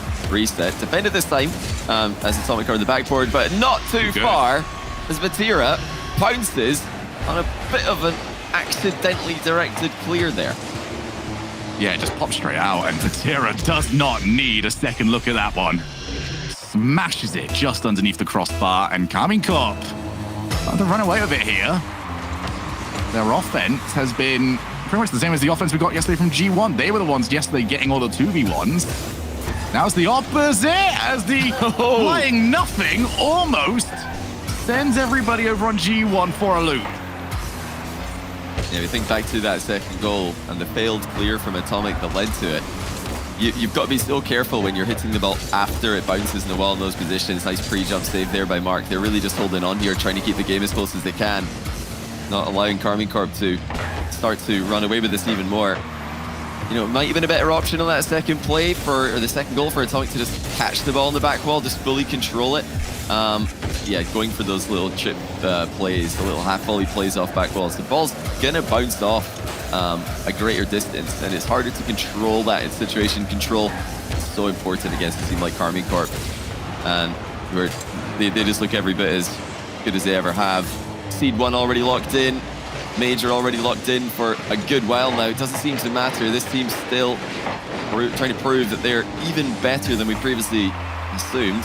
Everybody already had them at number 1. Now they're just trying to build a gap between them and the rest of the pack. When you look at what their split has been, and you only have to look at how this weekend has been for everybody else. It has been, all right, just stay with it. You know, we still don't have people that have qualified. And we are this late into the season, or this late into the split. KC have had this locked in forever. Like, they've barely ever been up against that sort of pressure. And you're seeing exactly why. They show up to every single series. As I said, triple grand finals, well within their reach. And G1 just can't get out of their own side of the field. And this nullifies the best things that G1 do, because when they get up to pace, they love to challenge everything. They love to stay in front of you, but they're not up to pace right now. They're at the pace that KC set, and when you defend, you have to lower it because you can't maintain that momentum constantly swinging around. And they just really haven't been able to sufficiently manage their boost under all this pressure and create threatening counter-attacking opportunities. We're constantly seeing 1, oftentimes 2 players in G1 completely run dry on boost, and there's only so much you can do with wave dashes and flips to keep up the momentum and keep up with the play at the pace that KC are playing. I mean, this is just textbook playing while you're ahead from Karmine Corp. They don't even have to defend. They don't even have to make saves. They are constantly attacking without overextending. They're constantly making efficient trades with their boost. G1 just can't get out of their own half. That's a decent attempt there. Mind game from Torito gives Mark by half a chance. I think I'm even being generous calling that half a chance, because let's be honest, that's always getting saved. Yeah, straight to the goalkeeper. Exotic just toys with that one on the goal line, and it's a 2v1 Vatira. He will walk this one in as Itachi has the Heat Seeker on. As soon as G1 get to move out of their half for the first time in a long, long time, they're immediately punished for it. An overextension. I mean, they would have felt so desperate at that moment, though. It's been 2 minutes almost since they've left their goal area, their box.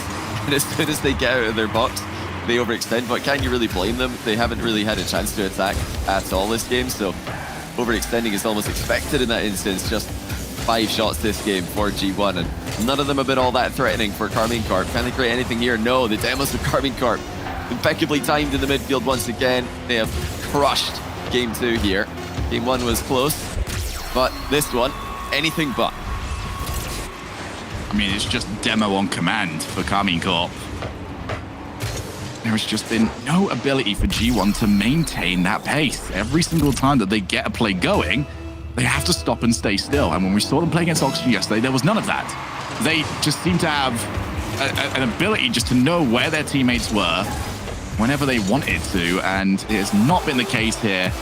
Karmine Corp 4-0. Surely this is going to be a timeout. That was really, really bad. There was some hope coming out of game number 1 that, yes, this might have just been the kickoffs. This one has been anything but, and G1 have confirmed that they are taking their timeout. Yeah, they need to do something here. You know, game 1, it was a pretty good game for the last 4 minutes and 55 seconds. You know, if you take away the 2 kickoff goals, yeah, they technically scored more goals. They did score more goals, literally, than Karmine Corp. But now we see that if sometimes Karmine Corp are just going to do this to you. So, you know, while G1 are able to get out of their own half and get into a good midfield battle, yes, they look competitive here, but they don't have a consistent way to move the ball out of defense without taking risks, it would seem. You know, they've tried clearing. Their clears just get intercepted. They've tried to control the play. They just get demoed. And it's Karmine Corp's ability to challenge without overextending that really is so impressive to witness. These guys they played an immaculate mid-game there, giving 0 opportunities to G1, completely starving them of any hope of coming back. And the score was only 2-0. It wasn't a complete blowout at that point, but it looked like 5 or 6. It looked completely over with the way Karmine Corp were playing. So, a reminder yet again for those of you just joining us, if G1 win this, then we will be getting a tiebreaker. But if we keep going the way we are, Karmine Corp will lock in the major, not only for Moist, but also for Team Liquid, who they would play in the finals. Seeding for that still not yet to be secured. That would be discovered later on. But yeah, that's the way things currently stand. Karmine Corp want this day to be nice and short. They're making short work of this series up to this point. G1, there really is not much else to get into because the rest of their game plan requires them to execute what you were just mentioning there, Johnny. You cannot get up to pace and execute what they do at their best when you're stuck on the goal line and backboard. Yeah. There's just nothing else to do. Like, the boost isn't yours. You're missing out on the 2 middle boosts. They are losing out quite often on their own back corner boosts. And at the same time, like, their management, when they are on low boost, has struggled. So it's just compounding the issue. They need this game to look significantly different. They've got the timeout buff on their side. Let's find out what they can use. And can they send us through to, at least a little bit more, as Johnny's seen something off the kickoff.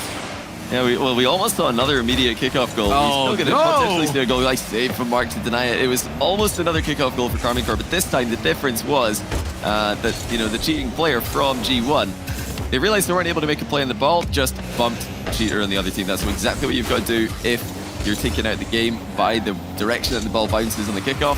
So well played G1. A little bit of an improvement there. Still not much to write home about, but it's definitely better than just conceding in 2 seconds. And maybe more of the blue side of the field seen already in this game than we had in the entirety of the last one. G1. A nice spot, but this is what KC can do to get the ball out of their side of the field. Now it's all about who's going to be first to it. Itachi guides it away from Dorito. Then it's Vatira first up. He's going to keep going. Didn't need to, as Exotic there on the line to put it across. Yeah, Itachi today has just been unplayable at times. They didn't know where he was going with that one. He just air dribbled it backwards over the top of the first defender. Got someone else to jump as well. And unfortunately for G1, they did not have their third rotating in time to cover the open net opportunity. Now finally G1 get a good kickoff. Or, I don't even know if I should say good, a decent kickoff, but not able to do anything with it. Karmine Corp's 50-50 game looks to be pretty unplayable, and when you can't 50-50 the ball out of defense, when you can't seem to generate the pace or the boost to clear the ball out of defense, what else can you do? Do you try and dribble against Karmine Corp? Do you try and pass the ball out of defense? I mean, that's pretty risky against a team who can challenge as effectively as they can, a team who can intercept as effectively as they can, but G1 have got to do something here. At least they're not trapped. They don't feel as stuck at the moment as they would have in that Aquadome game. Oh, they've almost caught them out.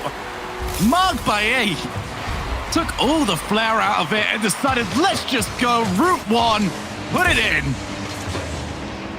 Really nice mind game as well. There was a challenge right in front of him, but he convinced Itachi that he needed to dodge as soon as possible and delayed his own dodge to deflect the ball into the bottom corner. It's a perfect placement. Mark actually with a 1v3 there. Just a straight up 1v3 play. And it all happened in the blink of an eye. Just pouncing on a loose touch from Vatira. So even Vatira making slight mistakes. Mark there to capitalize should it occur. Do get Dorito again as Atomic can't find the player. Is this going to be their second one? It's in a nice spot actually for Mark Baye, but he can't take the shot from there. Which, as you saw, he did run out of boost on his way up to the ball. But this is a better position right now for G1. They haven't seen in quite some time. That's an awkward save, and Mark Baye sees his shot smothered at the point of contact. KC have kept this to one each, but G1 are starting to rumble. Ooh. Yeah, this is the G1 that we saw yesterday against Oxygen. It's probing, just trying to apply that squeeze, but they do it a bit differently from Karmine Corp. It's less of a, just do the bare minimum to force misplays. G1 are really going for it here. They're going to send it with the second man. Atomic, the solo play. Oh, went that for acceleration. Rockets one into the near post on the reset. He has been after this for the last 2 games. Atomic has not gone down the route of trying to power the ball down to the field. He keeps going for these solo plays, and what a confidence booster that is for G1 to get it to come off in such a massive fashion. Really a perfect shot there from Atomic. It's so difficult to get that much power on a reset when the ball is moving quickly away from you. You've got to time it so perfectly, not just with the shot, but with the reset to set up the shot. You didn't see, there was like no time between the reset and the shot there. He had to just go for it. He nailed it, and now G1 are in front. Timeout seemingly working. They're having so much more success getting the ball out of their own half. Actually, we're seeing Karmine Corp run a bit dry and boost at times. Another opportunity for G1. They decide to pass it middle. Vatira's there. Either a bit of miscommunication there from G1 or just I think the fear of shooting, potentially defended near post. As Doritos redirect capabilities today, he's missed that one. Still in G1's favor though. This is a position that they're going to like. Big difference for me right now is how much more comfortable. Oh, wait a minute. As Mark ran out of boost, couldn't finish the job, and now his teammate has missed it. Acronik has to get there, almost wiped off the map. G1 causing their own problems. And I think I will hold on saying what I've liked from G1 until they win this, because that might change at any moment. Yeah, just being very careful not to hit the ball towards Karmine Corp. They're playing a bit more of a keep away strategy defensively. That's such a big part of midfield play in Rocket League is hitting the ball into positions your teammates can reach and hitting the ball into positions your opponents can't reach. It's less about hitting the ball towards the net and more about playing it into space that you can work with. Look at this. Patience from G1. Atomic with a much easier mechanical goal than his last one. But they've all gotten involved. They're up by 1 and they're still getting everybody into attack. They know that it is not safe to just park the bus against Karmine Corp with a 1-goal lead. Now they've got 2. I'm still not going to talk about it. I've seen them concede 2 goals in 5 seconds before, so with 31 seconds, still be a little bit worried if you're a G1 fan out there. Exotic off the backboard. Does he have the support around? Almost took the ball away from Atomic, who knew he was on his way. 13 seconds. Karmine Corp, who were cantering towards a grand final. Just seen the gauntlet thrown down in front of them as G1 off the timeout, bounce back. It's 2-1 now in the series. And G1 have managed to go up a gear. And Johnny, I'm now finally going to talk about what I liked. I feel confident enough now that G1 might have won that game. Because we were talking about, we harped on it a lot during the timeout, just getting out your own side of the field.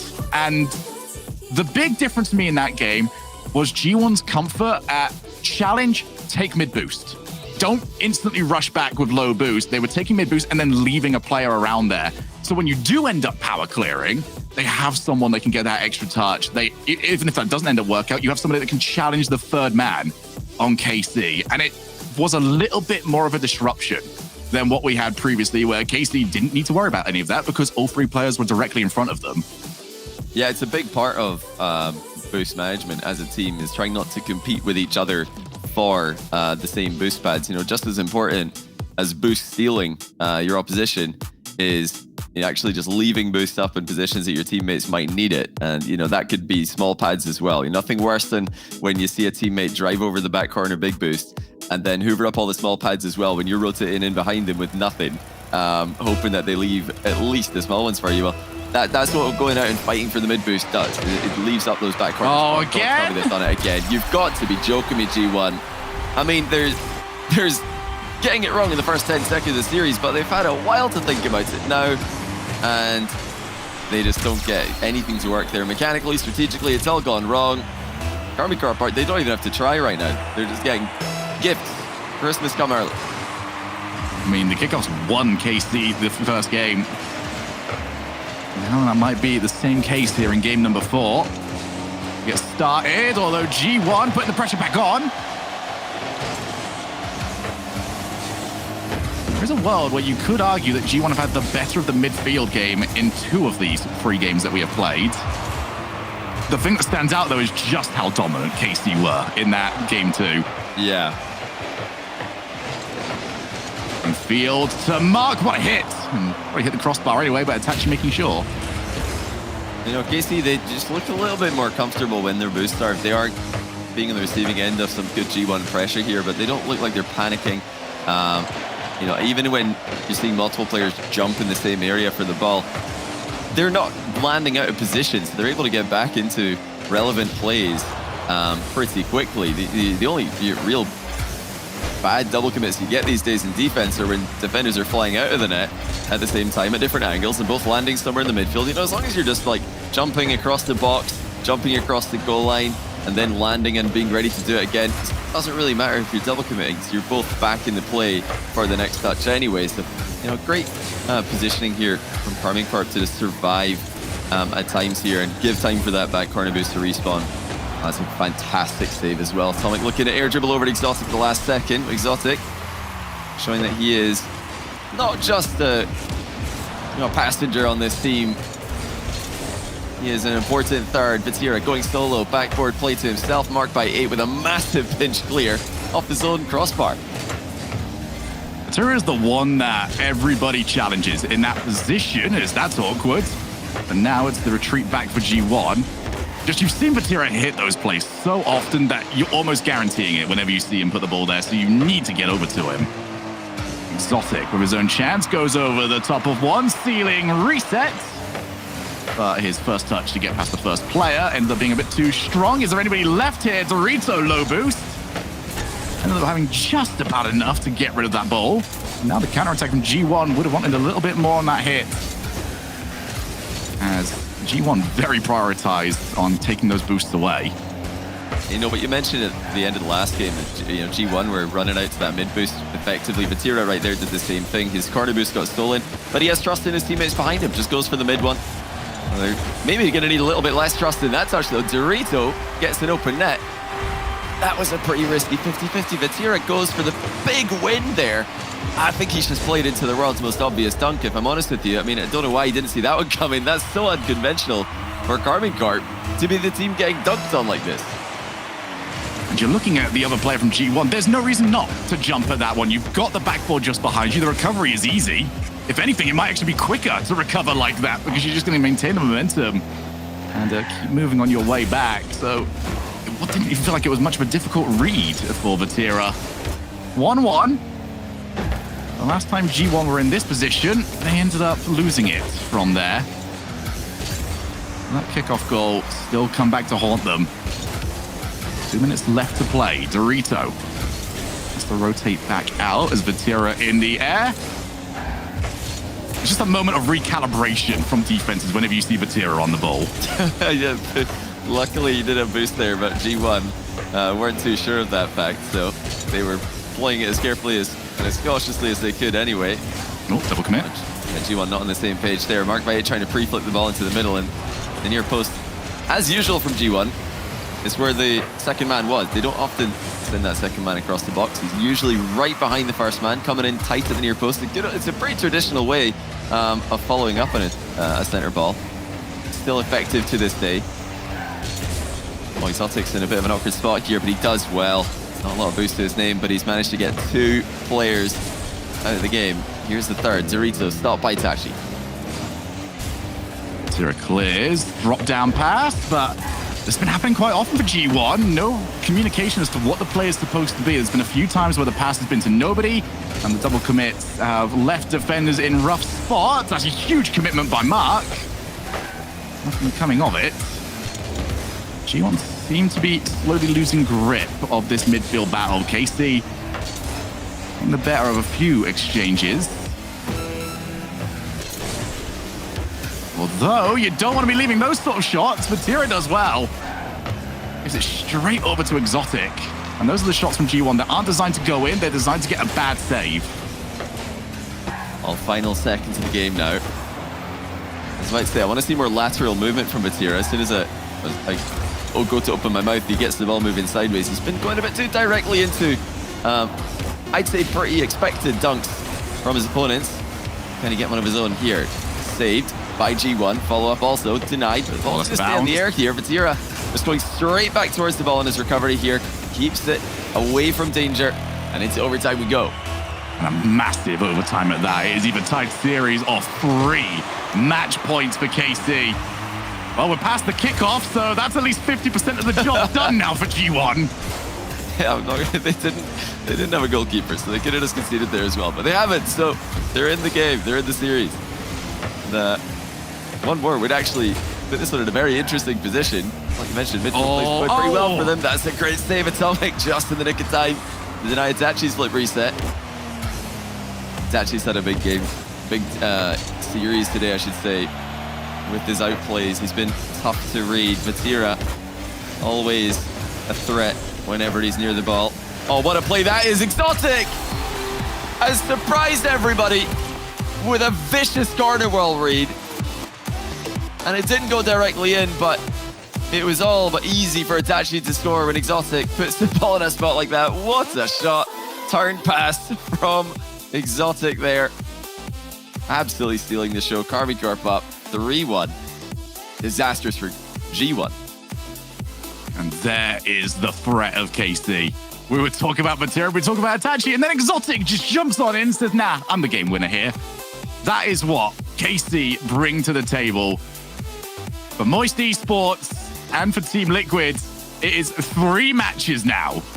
If KC win any of these, then G1 are eliminated, and Moist and Liquid will be going to the Rotterdam Major.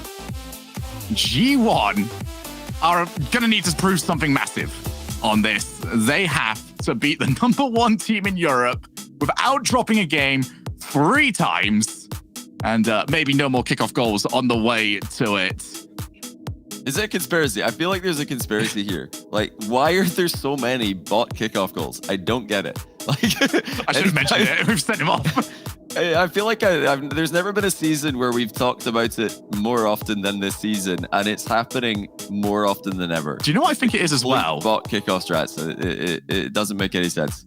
I feel like we get it a lot on series that we cast. Like, we watch all of these behind the scenes, and I don't think it happens quite that often. It didn't happen earlier on today. Not the other semi-final. I didn't see anything too weird. And then we've had 3 and 4 games.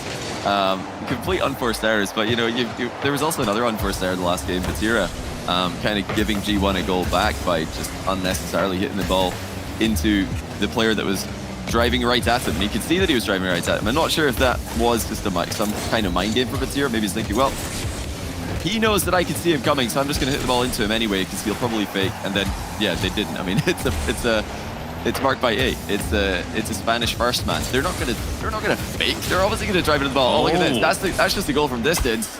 Rare Karmine Corp misplay with their attempted squeeze. Oh, so often we see that dive in connect, but Acronik was quick to the punch and accurate from distance as well. Yeah, the first time. I mean, we could probably go back and look at every single goal Karmine Corp have conceded this split. You'd be very lucky to find many that have been from hits on the opposing side of the field. It's not the sort of goal they end up letting happen, as the bouncing hit ends up being a little bit awkward. G1, a rare good start for them. They've actually got a series where they don't have to try and claw their way back into the game. Let's see what they can do with it, because as I mentioned, got to win 3 in a row here, in case they still have their timeout. Oh my goodness! Oh, you can't stop it! Well, Vatira has snuck into the cross-the-box position here. He's still one booster one side, crosses over the box. There's no one in demo, no problem. Ball cam's done, see the pass coming, and a perfect redirect on target. You know, well played by Exotic again. He assisted the overtime goal in the last game. Now he's assisted the opener for Karmine Corp in game 5. G1's hopes to make it major, looking less and less likely with every passing minute. They still have control of their own destiny, but there's only so many times you can allow Karmine Corp to come back into a series before they just take it all.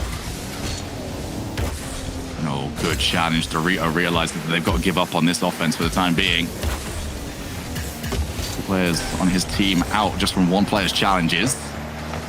Atomic midfield. Nice play to get the ball away. There's the infield pass, but it was to the opposite team. All right, play 8 now, up to the air. This has been the most success G1 have had, is just going for those outplays. Getting the ball in a playable position from a midfield bounce has been a pretty rare occurrence for them. And getting that outplay against the entirety of KC is even rarer. You know, they are still in this. If we're thinking about win conditions for G1, well, ignoring game 2, they've looked extremely competitive in every game. And especially once they can get into a back and forth midfield like this, which not many teams are comfortable against Karmine Corp. Usually this is the kind of play that just eventually starts to swing more and more in Karmine Corp's favor. And G1 have actually been awkward. They've been creative, and they've done it again. They've broken down KC's defense, this time with a fake challenge. Marked by 8, just driving into the ball. Exotics expected him to flip, and Exotics actually created the power on that pass there, which again, Atomic is first to read. Feels like the basis of all of the goals we're seeing go in at the moment are the same. Just find a way to displace the defenders and make sure second man is there as quickly as possible. We've had that in pretty fascinating ways from KC. Same thing over there for G1. Over 2 minutes left. And just over 12 minutes required from G1 if they are to take this series. And they get themselves a 2-goal lead. I mean, that's not a position they found themselves in. I believe just once this series, they were able to extend the lead late in the game. They are still trying to press up for it. They know better than to sit in defense. They saw what happens when you sit in defense against Karmine Corp. Game 2 of this series, where they just sat in defense for 5 seconds and they got stuck there for the entire game almost. G1 have to keep the comms clean. All it takes against Karmine Corp is one simple mistake in the midfield. If 2 players dive in offense, okay, now we've got a problem. Defensively, we were talking earlier about how, you know, these defensive double commits these days, not really too much of an issue at times. The recoveries are instantaneous, but in offense, it can be a different story if players are lunging there in. it is. And they're out of the game. This is so key that Dorito makes the safe touch. He does. Karmine Corp trying to just patiently wait for that mistake. So far, it hasn't arrived. Okay. They've been the first to make it. They've confused themselves on that one, Shogun. Good. Sure. Well, they're still in a good spot for them. Low boost on Itachi. He's going to be trying to get himself back. That might open up some gaps here for G1 to escape. And instead, it's a wide open ball. Nobody challenged that for the longest time. 50 seconds on the clock, but Tira looking for the double. 2 players committed, but in that position, you're a lot better to go for the double commit. You're in defense, you can land on the wall, the recovery is easier. Exotic didn't like that first one, decides to just wait for his second opportunity. And KC doing great when they go laterally. Just put somebody, if you've got the ball on the right-hand side, put the passing option over in the deep left. And that might be their way back into this and to force an overtime. It's been a quiet game 5, but that's what G1 want. They're not going to like this. It's actually still going after his own shot here. Just an important touch from the G1 defense to deflect what would have been a venomous strike over the bar and wide. Now just a few seconds left for Karmine Corp to work with. They're not going to get up in the air. G1 win game 5. And now they cannot be thinking about what could have been. We've been talking about it a lot today. They've kind of given a bunch of free goals to Karmine Corp. That doesn't matter right now. What matters is that they are 2 games away from the grand final. 2 games away from joining Moist and Team Liquid on the exact same points total, which would just be terrifying for Moist fans. Guarantee a timeout, guarantee a tiebreaker later on today, but we do have a timeout right now from Karmine Corp. And I love it. I think that is the best shout that KC could have gone for there, because I feel like it's pointless timeout into Champions Field. That's going to reset everybody anyway. You know, players, especially under the amount of pressure that G1 are under, do not go onto Champions Field and play 100%, as we were talking about earlier on, Johnny. So ice them here. They've got a game win, fantastic. Make these next 2 games feel as long as possible, and don't let them start to get that momentum up and running. So for Karmine Corp, I do believe that this was the right shout. For G1, just keep doing what you're doing. The midfield play, I hate that we've got a series that has had so many kickoff goals that we're now having to differentiate between neutral play and kickoffs. But that's just sort of what this has become.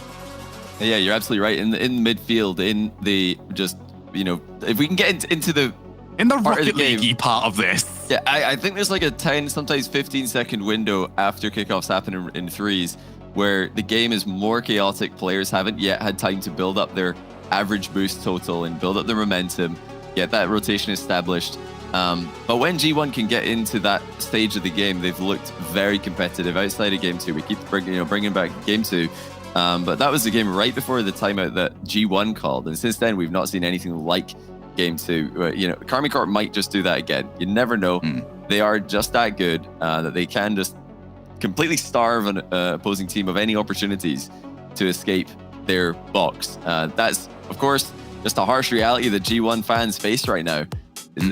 Yeah, Karmine Corp might just stick them in defense, and then what do you do? But they kind of done this themselves. They're in the position because they didn't take their chances. Well, actually, I feel like maybe they took the chances. That's not the right way of describing it, but they gave too many opportunities to Karmine Corp. Let's see what KC have been talking about in that break. Let's see if we can get into midfield back and forth. So far, so good. Oh, that's a great shot though. Exotic snipes the top corner. How about that for a pass as well from Vatira? Not a direct kickoff goal, but it's the next best thing. Back corner possession, mind game from Vatira, and a perfect shot from Exotic. But it's a play that has been drawn up from the kickoff. The idea to purposely lose it to your back corner. Yeah. And there you go, you get the pass. So whilst not a direct one, it's as good as we go off the backboard. Exotic missed it! And Dorito couldn't take the opportunity presented to him. G1 are back in a position that they've got used to in this series, which is having to play early on from behind. Can they get this goal back and send us to Champions Field for our Team Liquid and Moist making it? The first time, Johnny, that we've had it go this late to find out who is going to be securing their spots. And we might be securing 2 in 1, as that's an interesting pass. Itachi decides to go for the, if I shoot this badly, it can't possibly go in strategy. Well, do you want to make this awkward for themselves? Oh yeah, I think the fake wasn't planned there. It was called after G1 realized it was about to happen, but it wasn't planned early enough for there to be any kind of follow-up. Yeah, Moist probably thought when Vatira left the roster that they wouldn't see him play for them ever again, but that's exactly what's happening here. Vatira and Karmine Corp are just 3 minutes and 45 seconds away from sending Moist to the major. He's not done helping Joyo and Rise, his old teammates, out. And that's exactly what they want right now. They want nothing to do with tiebreakers. That's far too much pressure. We've seen so much chaos without the pass. There's now Atomic scrambles back. Itachi didn't have the momentum to get around the ball and create the shot. Huge for G1. Still a 1-goal game. They cannot let this drop to a 2-goal deficit. Right now, though, this is starting to look an awful lot like game number 2.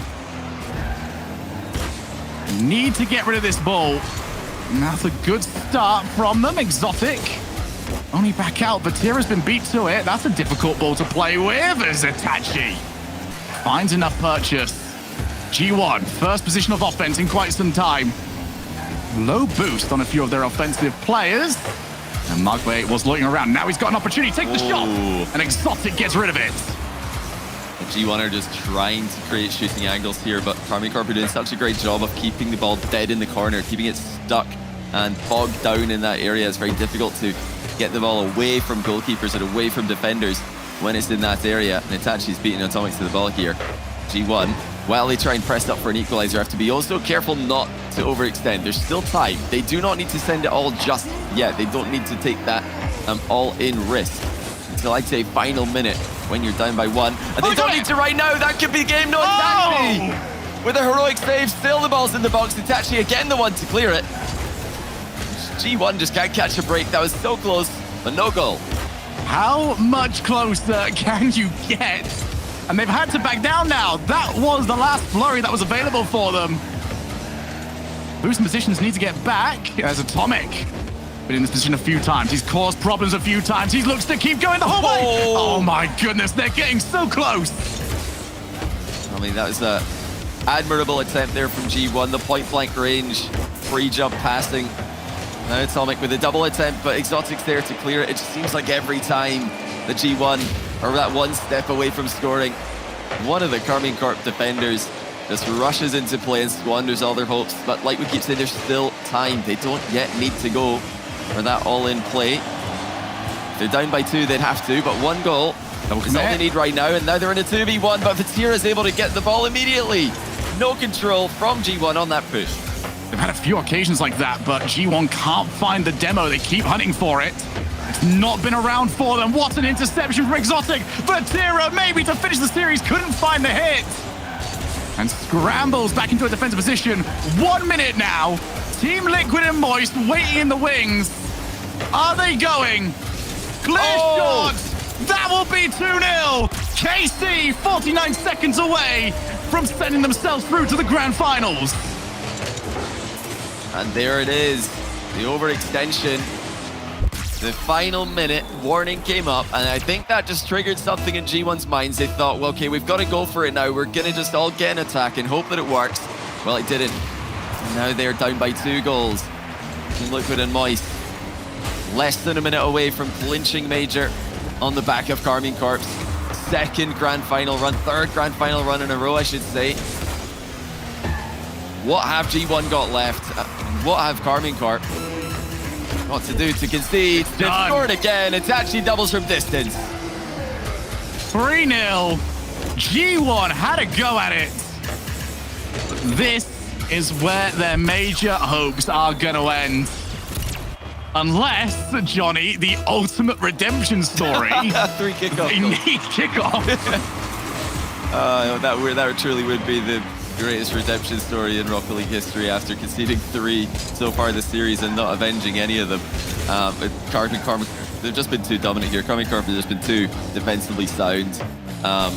G1 have impressed. I think this has been a great run for them. I think they've done well here. I think they've shown that they could really be a top 5 team in this region. They could be a major team at some point this season, but it's not going to be this split. It's not going to be against Karmine Corp in the semis, who secured their 3rd grand final in a row.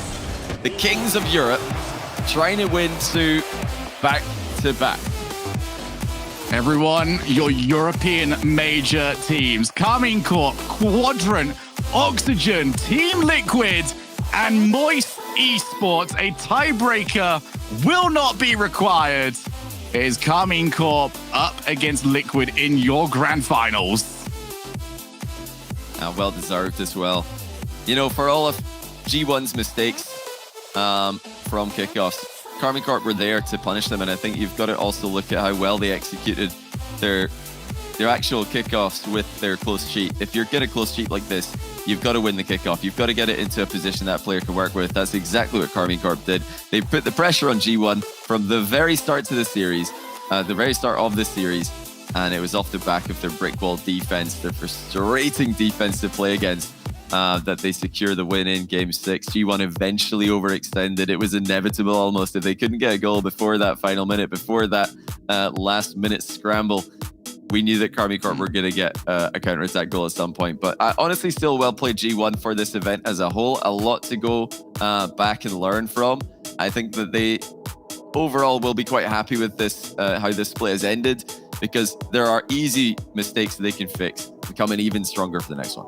So let's find out after this break. Will KC be double regional champions? We'll find out very soon.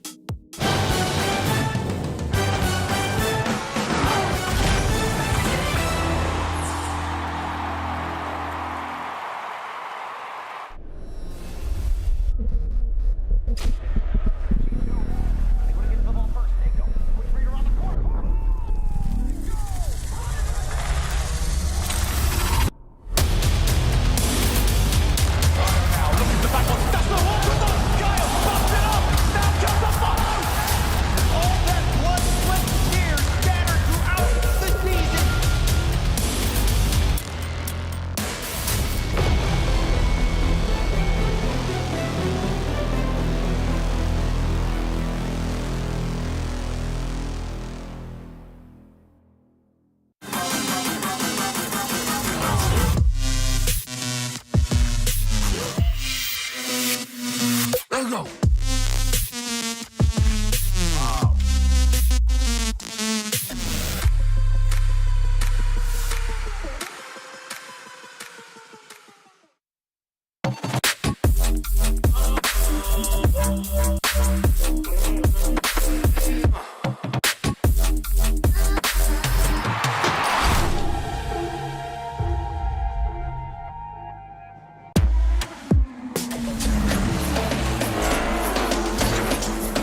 ain't mention it. No cavities when I cracked the skull. I had the bliss. I got so excited, I had it.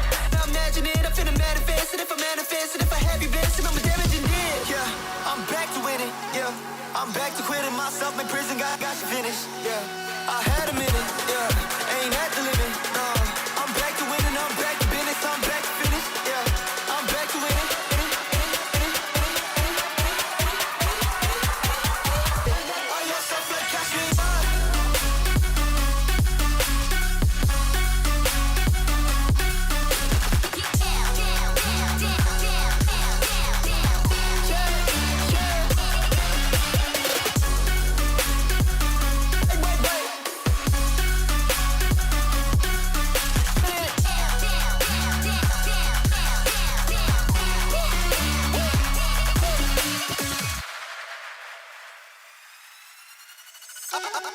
Who's asking? If it don't fit, I'm passing. If I go in, I'm blasting. Let me go home like Manson. Let me taste like man. Let me taste. I put it through handsome. Let me get up like laughing. Hitting the curb, no crash.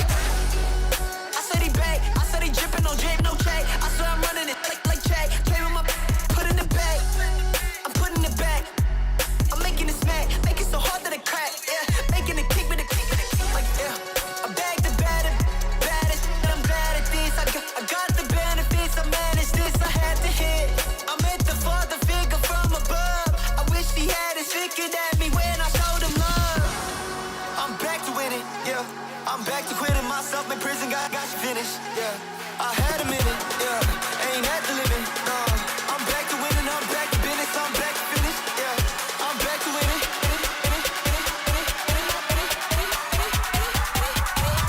All your stuff like catch me up.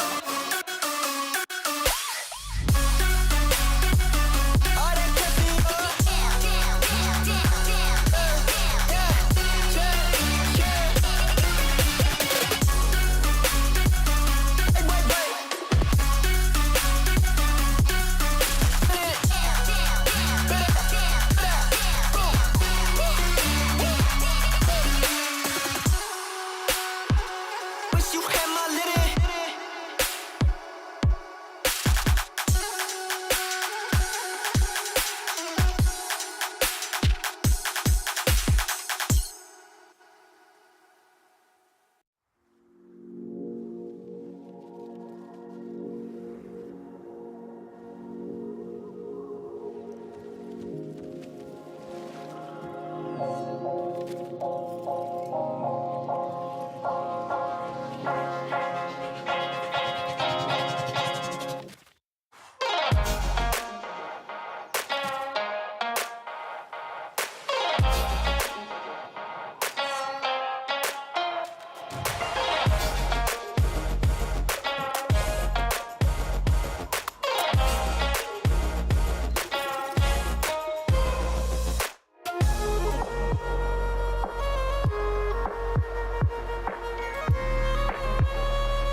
Welcome back to the Rocket League Championship Series. We carry on day 3 of the European Fall Invitational as Karmine Corp win their match against G1, shutting down G1's Rotterdam journey. They'll find themselves into the grand finals. I'm Leaf, Subi, and Shogun. Now, here you go, a smirk. Or is no.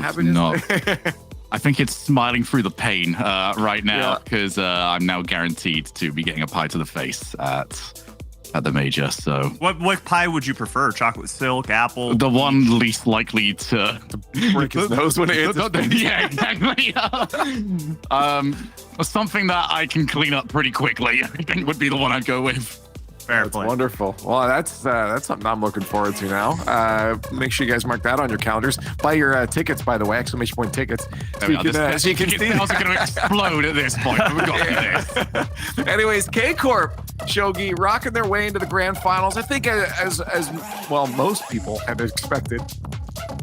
Yeah, I think certainly expected, but maybe not in this manner. Like, we were talking during the cast that you cannot worry about the what-ifs if you were G1. Now we're out of the game, you worry about the what-ifs. Just those kickoff goals, man, were so costly in big matches. You saw them bring it back in game number 1, but it was 2 goals down that they did not need to be dealing with. They dropped kickoff goals. They were dropping early goals so often that despite doing very well in the neutral game, they were always playing from a position from behind. Then we got over to Neo Tokyo, and sometimes you just have to look at a game of Rocket League and just think, okay, this is just not going to work for us. Like, nothing is going in. Well, as we get a look at our leaderboard, you see top 5 locked in for the fall major in Rotterdam, but the 2, 3, and 4 spots can shift a little bit depending on how things wrap up today. But big congrats over to Charlie and the Moist Factory, making it into the Rotterdam Major. Team Liquid, Moist, Quadrant, Oxygen, Karmine Corp, your 5 teams from the European region heading over to the Rotterdam Major. And as Subi just said, seeds can change a little bit here depending on how Team Liquid performs as they found their way to the grand finals. But Shogi, looking at this bracket here, it looks like both our grand finalists kind of, except for that, 2 games from G1, a little bit of a cruise to the grand finals for both teams. Yeah, certainly so. I mean, Team Liquid have been the level we were probably expecting from them this split. And despite that this has been quite a wild tournament that we've had, I think if you said, Karmine Corp, Team Liquid grand final, most people would say, yeah, I can see that. Mm-hmm. Well, let's talk about it.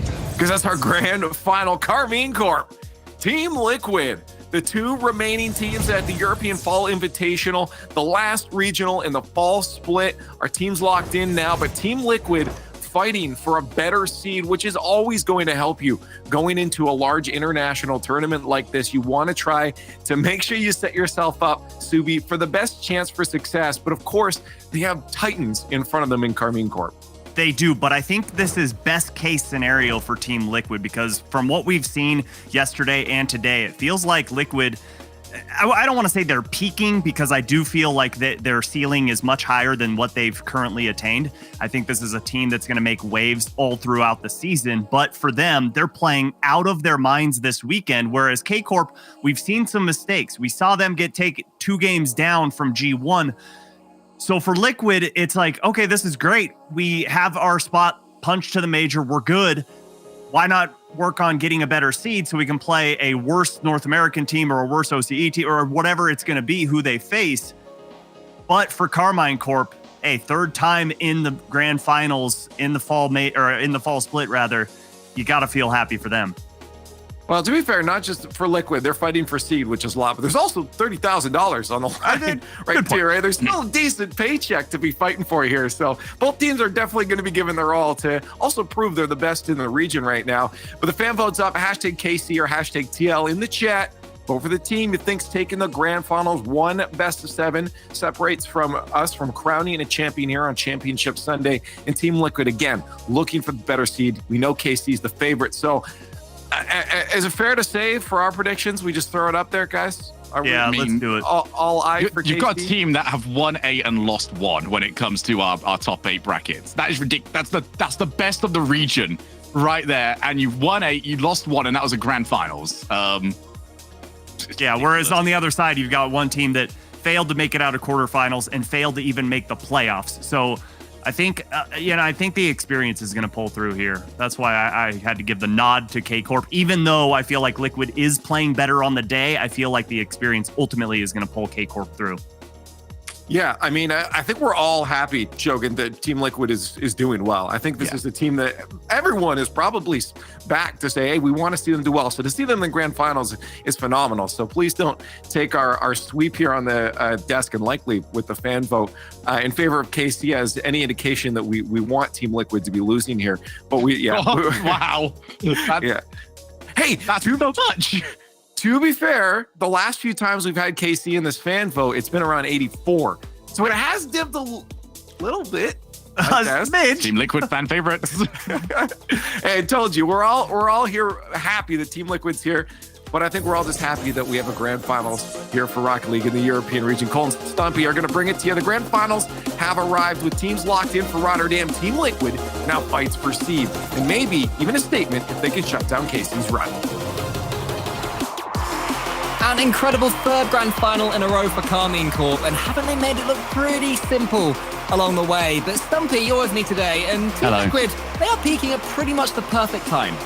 They are making sure that they're giving us an incredible ending to this fantastic final regional where they haven't managed to squeak past the quarterfinals previously. In fact, they've only made it there once, and that was in the first regional we saw them in.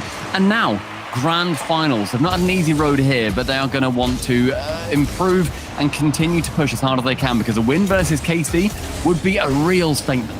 It would be a real statement, especially considering Karmine Corp have got every chance of being the most dominant team from EU or North America going into the Rotterdam Major. Everybody was talking about Gen G, but Karmine Corp's achievements so far are overshadowing even them. Well, it depends. It depends, because so far we've seen Gen G get second, first. Right now, we've seen 1 second and 1 first for KC.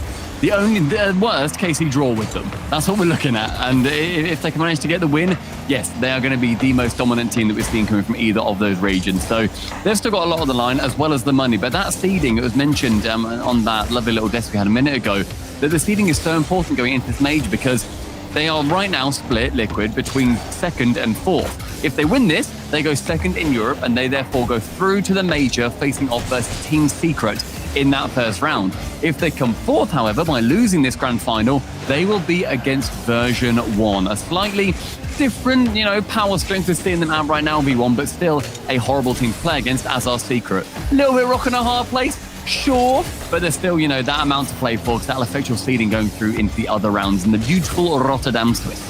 V1, who you say they've stopped a little bit, but they did win one of the majors. Sorry, one of the regionals, not one of the majors. Crumbs. Missed that one. Yeah, we all forgot that. You guys forgot V1 was the major. Anyway, yeah, lots of good teams going to Rotterdam. It's going to be exciting to see, but this game is going to be exciting first in this series, especially with passes like that. Karmine Corp, the first minute and 40 seconds, they were just chilling. Suddenly one pass, it's that simple. Vatira in the sky is going to be immediately terrifying. And Acronik, because he commits so early to it, which was the right decision, Oski was back, it just means that he's able to send it towards the right, attach it, and then shoot going perfectly top corner as well with it. And that's Vatira again assisting. He is right now number 1 in assists throughout this entire tournament and the only player to have over 1 assist per game, and he's at 1.2. He's been an incredible playmaker for Karmine. Team Liquid, whether or not they win this grand finals, Vatira goes over the top, might score a beautiful double. Enough about Team Liquid. Let's talk more about KC. Squoze it in as gently as he like. Again, just taking it to the air over Acronik again. And then with that backside of his car, can tap it in right below the crossbar. Those angles are ones that you think, is that too acute? Is that impossible? Not for a man like him. What I was going to say was whether or not Team Liquid win or lose this grand finals, they are really starting to fulfill their promise from last season. They came together, as Oski might put this one away, to make it 2-1 in spring last season. From there, they made their first major at the first opportunity, couldn't make Worlds. This season, they're doing even better. Oski receiving that pass well from Acronik. It was nobody up on the side of KC, not realising that pass came in potentially, and now only breaking that down to a single goal difference between them. A lot of rapid goals in the last 30 seconds or so. So looking for KC to either continue their lead or for Oski to carry it over the top. Atto nearly getting on the end of Oski's air dribble. Acronik to shoot, but Exotic intercepting nicely. With third boost in the left wing to his disposal. He misses the mid boost, and Oski with that back 100 gets 50 alongside. And with 0 boost versus 100, the man with 0 comes out on top. Atto tried to dive in, but Oski, he was just a little bit awkward. He was backwards, and his backflip just fell right into the path of Itachi, who read it perfectly.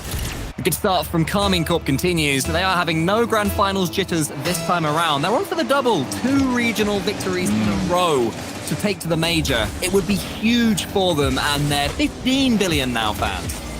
The blue wall just continues to add bricks. And it's so nice to see, especially, we're going to be seeing a European major. We're going to be seeing a lot of these KC fans. They've gained a lot since being at World, since being in London as well. The next goal coming in the form of Itachi, dimming it across his tongue.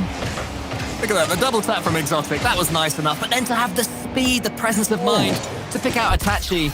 Karmine Corp aren't overdoing these passes, but everyone they make has so much precision. There's already a player there in front of them. The balance is flawless from them at the moment. And it's the hat-trick for Itachi as well, with 1 assist on the side of Vatira and Exotic with 2 himself. It has been Itachi on the end of as many as they are able to send at him. Just bombarding that back orange net as Acronik now has to try and get this ball out from the back left corner. Exotic touching down, but with the demo coming in, Oski saves away from that goal as Itachi's removed to his back corner but picks it up on the blue backboard. That was a chance, from their own half. Team Liquid, I think if they'd have rolled that one on target, the player respawning wouldn't have got there on time, but it wasn't quite accurate enough. And Vatira can clear long. Team Liquid just starting to begin a little bit of a comeback. They've stemmed the flow, at least for now, of Karmine Corp, but as I say that, they're having to do more defending. So it's near post. Vatira into the center, and for once, the pass, it did make its way to Itachi because Team Liquid are so deep, but I don't think that was its intended recipient. Vatira a couple of times has very much been the intended recipient because he's trying to drop it down central after receiving one pass himself. He wants to be the conduit between greatness on that KC side. A couple of backflips there from Exotic in a row, and it allows Oski in. Team Liquid just seem to have stepped up just a little bit in the past 40 seconds or so. Can they make it work? The pass is there. Oski's miss goes as far as Atto. It's worked out well for them, but it's just a little bit loose. And I think that's the difference between these 2 teams right now. KC, every touch they make is really bad. Really bad. No. Carry on. Every touch they make is exactly where they want it to be. No misplaced passes from the Karmine Corp boys. That is lovely positioning, in fairness, from Atto. The fact that he's just waiting midfield and sees that Vatira is going to be low on boost as well. He wants to flip. You can't cancel that. It goes central, and Atto is there to make sure that he is in a shooting position as well. Again, getting a touch in the midfield with Itachi sending it high. It falls back down to Acronik, but Atto now in that back line. Not able to get back in time with 0 boost. Oski has to do something. Exotic misses a rare chance. Did not expect that to come directly down. Now Atto on the prowl for a demo. Yeah, Team Liquid had a chance to counter-attack, but it didn't quite happen. Exotic over the top, so Oski has to come back. Now there was a decent clearance to the side. Karmine Corp continuing their game plan of trying to find these passes into the center. Perhaps Team Liquid are wising up to it, but they have to get back now, and they do not really have enough boost to deal with an attack like this one. Now they've got the ball, but they need to get it down to the KC half. It's impossible for them at the moment, Stumpy, and it does seem that despite a late flourish from Team Liquid, Karmine Corp will take game 1. The game somewhat representing what we saw from them throughout this split as well. The fact that they started off with a couple of losses in those goals and then finally scoring a few a little bit too late, and Oski missing out on that wonder goal himself. If that went in, then maybe we're going to be looking at the late flourish in this game. I'm trying to make these echo between each other, and somehow that ball staying up until Vatira slams it down, pops the ball in his own back garden. KC, game number 1 going their way. Passes.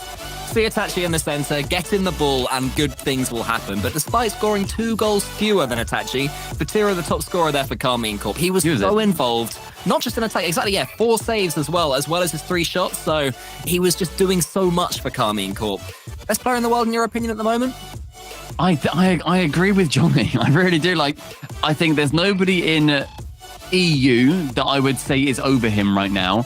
In North America, I'd be looking at Nolly, I think, as my other top player in the world, but otherwise I don't think I wouldn't put anyone above him. I wouldn't put Nolly above him. I think it's Vatira as number 1. Would you agree? Yeah, I think so. I don't think you can deny the fact that he is so far a standout player. I mean, you mentioned Nolly, but any one of the Gen G players could be, in conversation for the most influential of the Gen G roster. I mean, I was apparently Jack. He's the one who's scoring the goals. But yet you make the point that they're all capable of it. Whereas in Karmine Corp, I don't think there's an argument, as good as Exotic and as Itachi have been, that they are doing more for the team than Vatira. Every time he gets the ball, opposition defenses look petrified. And that to me is the sign that you are looking at the supreme player in Rocket League right now. I mean, it's also a case of even if you're just not going off that eye test and you look at the stats, he is at the top in so many, especially on the side of KC as well. He is, as I said, got the most assists per game. He is carrying on the side of Karmine for their team stats to get them to the highest goals per game. Exotic is up there right now with just over 1 himself, but Karmine is scoring nearly 3 per game. They concede the least amount of goals in the league right now. They assist the most in general across. They are so dominant across nearly every stat, and Liquid are either second or third behind them. So this is the 2 best teams in this event, at least, that we've seen come through to the grand finals. But KC have been up there for a little while, where, as you said, this late flourish from Liquid is what's been pushing them up the rankings. Here's Oski coming in. To the backboard he goes, but Exotic was aware of it and got a huge clearance long. Actually, he's got no boost, but he's just trying to force the ball high, which he did. And then look at the composure from the team as well. Even though there was no boost there, the fact that he forced it high, he had players in the center that were just waiting for that ball. And it shows why KC, I think Johnny mentioned in the last series, that even when they didn't have much boost, they look so comfortable. It's like they have a plan for absolutely everything that can happen on the pitch. Apart from that, I need to stop praising them, because every time I do, they make the one messed up per game. If you're going to stop praising KC, then that leads you to being completely mute for this entire series, which, as nice as that would be, I don't think is good for a broadcast. Well then, I'll carry on speaking and I will talk about a massive doink, a little pop-up towards the backboard, which Atto just sends that wide. Vatira's there. A bit of boomer ball this time. I think we've lost the shape of this game, and I think that sums it up. Atto and the newly rebranded Acron diving into each other rather than the ball. But I think Liquid will be happy about the fact this one's a little bit scrappier. Yeah, Liquid certainly, when the form starts to set in and the mold is really being solidified on the side of KC, it's hard to then break that. Whereas when it's scrappier, it's a little bit weirder and there are strange things happening. That's when Liquid are able to have it fit more to their flow. It's actually over the top though, can get into his own flow now, but Oski gets the block. Exotic beating Oski to the ball. It's happening all too often for Liquid. Second to each touch. That's a really nice transition from them. Can they make anything from it? Oh, Itachi charging it down so quickly. Atto waited. Acronik's coming in. Oski has to win this race. He does just about, but Vatira got almost enough. Well, actually, it was just about enough. Now Exotic and Atto. Yeah, lovely blocks coming in. It's all tilted at the moment. This could be the moment that changes. Somehow still Itachi saved. Itachi, you're ludicrous, pal. He had a player on Liquid bearing down on him. The flip reset was threatened, and yet he maintains that full composure, waits on the goal line, and then can save it to the bottom left. Brilliant movement from him, making sure that anything he does on the backside is completely effectual against the attacks that we're seeing come in from Liquid. Was that another save as well from Vatira? Flying in from the side. It looked like Liquid were going to get their lead. Still no. Now Oski. Onto the ceiling. Tachi and Atto going in. KC just keeping this ball out somehow. They always manage to find a way, and you just know all they need is one chance, and they will punish Liquid for these missed opportunities. Chance for Exotic to push in this 0-0 that's become somewhat, not cagier, but definitely less crazy as we've seen the previous game go. On Aquadome, we're seeing a little bit this game settle more. Vatira picks up 100 on the right-hand side, and then attack versus Acronik, but Acronik beats him out. Seeing Exotic now go to the backboard. Can you get that double in the center? Vatira's going to be there. Vatira's got to be scoring. Have as many shots as you like against KC. If you don't score them, all it takes is one moment. This time it's Exotic, and look at the perfection of that pinch. It's so deft. It's a beautiful touch there from Exotic. It was so quick going onto that ball, and yet just the perfect placement of his car. Pinches it over the defender, but straight into the goal line. If I'm doing that, it's either dropping down and I bounce off it awkwardly like a dog running into a conservatory window, or you're seeing it fly off and ping into the opposite half. Almost another straight away from Karmine Corp. And now Liquid have to balance rushing into everything. With also the fact they still have 50 seconds left, so should be enough to get themselves on the scoreboard without overthrowing too much. Exotic clears away. Oski's underneath, parks into the centre, into the corner. Oh, it's high. It was a decent finish. But 2 KC players could have been keep it out. Again, there's another one. It could have been a pass. It almost came back to a Liquid player, but Oski is all the way back, and Karmine Corp survive again. But Atto was waiting central. The pass could have come in. Yes, you're low on boost Acronik, but there is a man waiting for you. Your shot is going to be rubbish there. Get it towards somebody who's waiting midfield, who can then sling it bottom corner, top right, wherever it ends up being. Oski now has to rush back. The final 15 seconds, the 1-goal lead for KC. Oski goes high, but Exotic goes higher with Acronik now in the midfield, beats out one, gets the reset with only 10 boost. He can't get to that ball. Oski, though, can pass it. He's done it! Atto can wait! Retribution for Liquid. This time, the decision-making was correct. It wasn't the snapshot. It was the pass into the center. Exotic didn't assume it would come in. Atto did. And Liquid do get their equalizer. But there's still 2 seconds left. We saw plenty of kickoff goals go the way of KC in the last series. Will they get one here? Not against a team that I'm sure has been practicing an amount of kickoffs, unlike G1 by the looks of things. Is that ball going to be touching down, though? Exotic challenging versus Oski into the corner. Atto does let that one drop, just plays for the block. And overtime, our first one of the grand finals on our fall invitational. Oski's won the kickoff really well there. Where's this ball falling? It's not quite for Acronik. Actually, it is. I thought Vatira would get across in time to get the block. It didn't happen, but it won't do too much damage for KC. It actually might work out because somehow Vatira, you said he was everywhere earlier, Stumpy. He's gone from making a last-ditch save to getting a flip reset, and now his team are on the attack 20 seconds into the OT. This would be a chance for Liquid to deliver the 6th game loss that we've seen KC go for. They've only had 5 losses, and they're in the grand finals. Their play has been phenomenal. Itachi, though, in the back right corner, goes high with it with 0 boost, and then just falls to Oski off the ceiling. He's going to be able to get a double off it instead. Exotic knows how that play goes, and he's read that book many times. Lovely touch there from Oski towards Acronik. This could be the game win, and it is. Liquid equalised, and it's there. It's what I've just passed. The lofted central back to Oski, down to Acronik. Vatira is there for the touch, but isn't quite able to make it in that snub-nosed Fennec. And Liquid's celebration on their team cams, they jump and they holler and they know that they're in it. They've stepped up so much after that first game. Karmine Corp were a step above Team Liquid, as they have been above pretty much everyone they've come up against this tournament. Team Liquid, I'd say that was them at their peak. They had to do a little bit of defending. They had to show patience as well. That's something that Team Liquid can often miss. You get all 3 players charging forward. There, they timed their run forwards ideally, and they got their rewards. I love seeing that they learned from the previous shot as well, when, you know, the pass could have come in, and that then could have been the difference maker earlier in the game. But then finally, 2 seconds left, the Oski pass is what secures that overtime, and then eventually the overtime win, yet another pass. That seems to be breaking down Karmine Corp, because they are going for sheer speed. They are diving at the ball, and it's worked so far. It's worked against every opponent they've come up against, time and time again, but Liquid potentially finding that key through. Team Liquid are a dogged team as well. I mean, even against Vitality in the quarterfinals, there were some games where they were a couple of goals up and Vitality came back and Liquid would still win it. They don't seem to me to be a team that over-till. You know, they'll overextend, but it's not necessarily because they're getting frustrated. Their team dynamic is looking pretty good, and it's really helping them right now. Again, look at this on the kickoff. Oh my goodness, so close. We do have a counter, Itachi up against Acronik, but lovely defending from Acronik. Not 1 touch, but 2.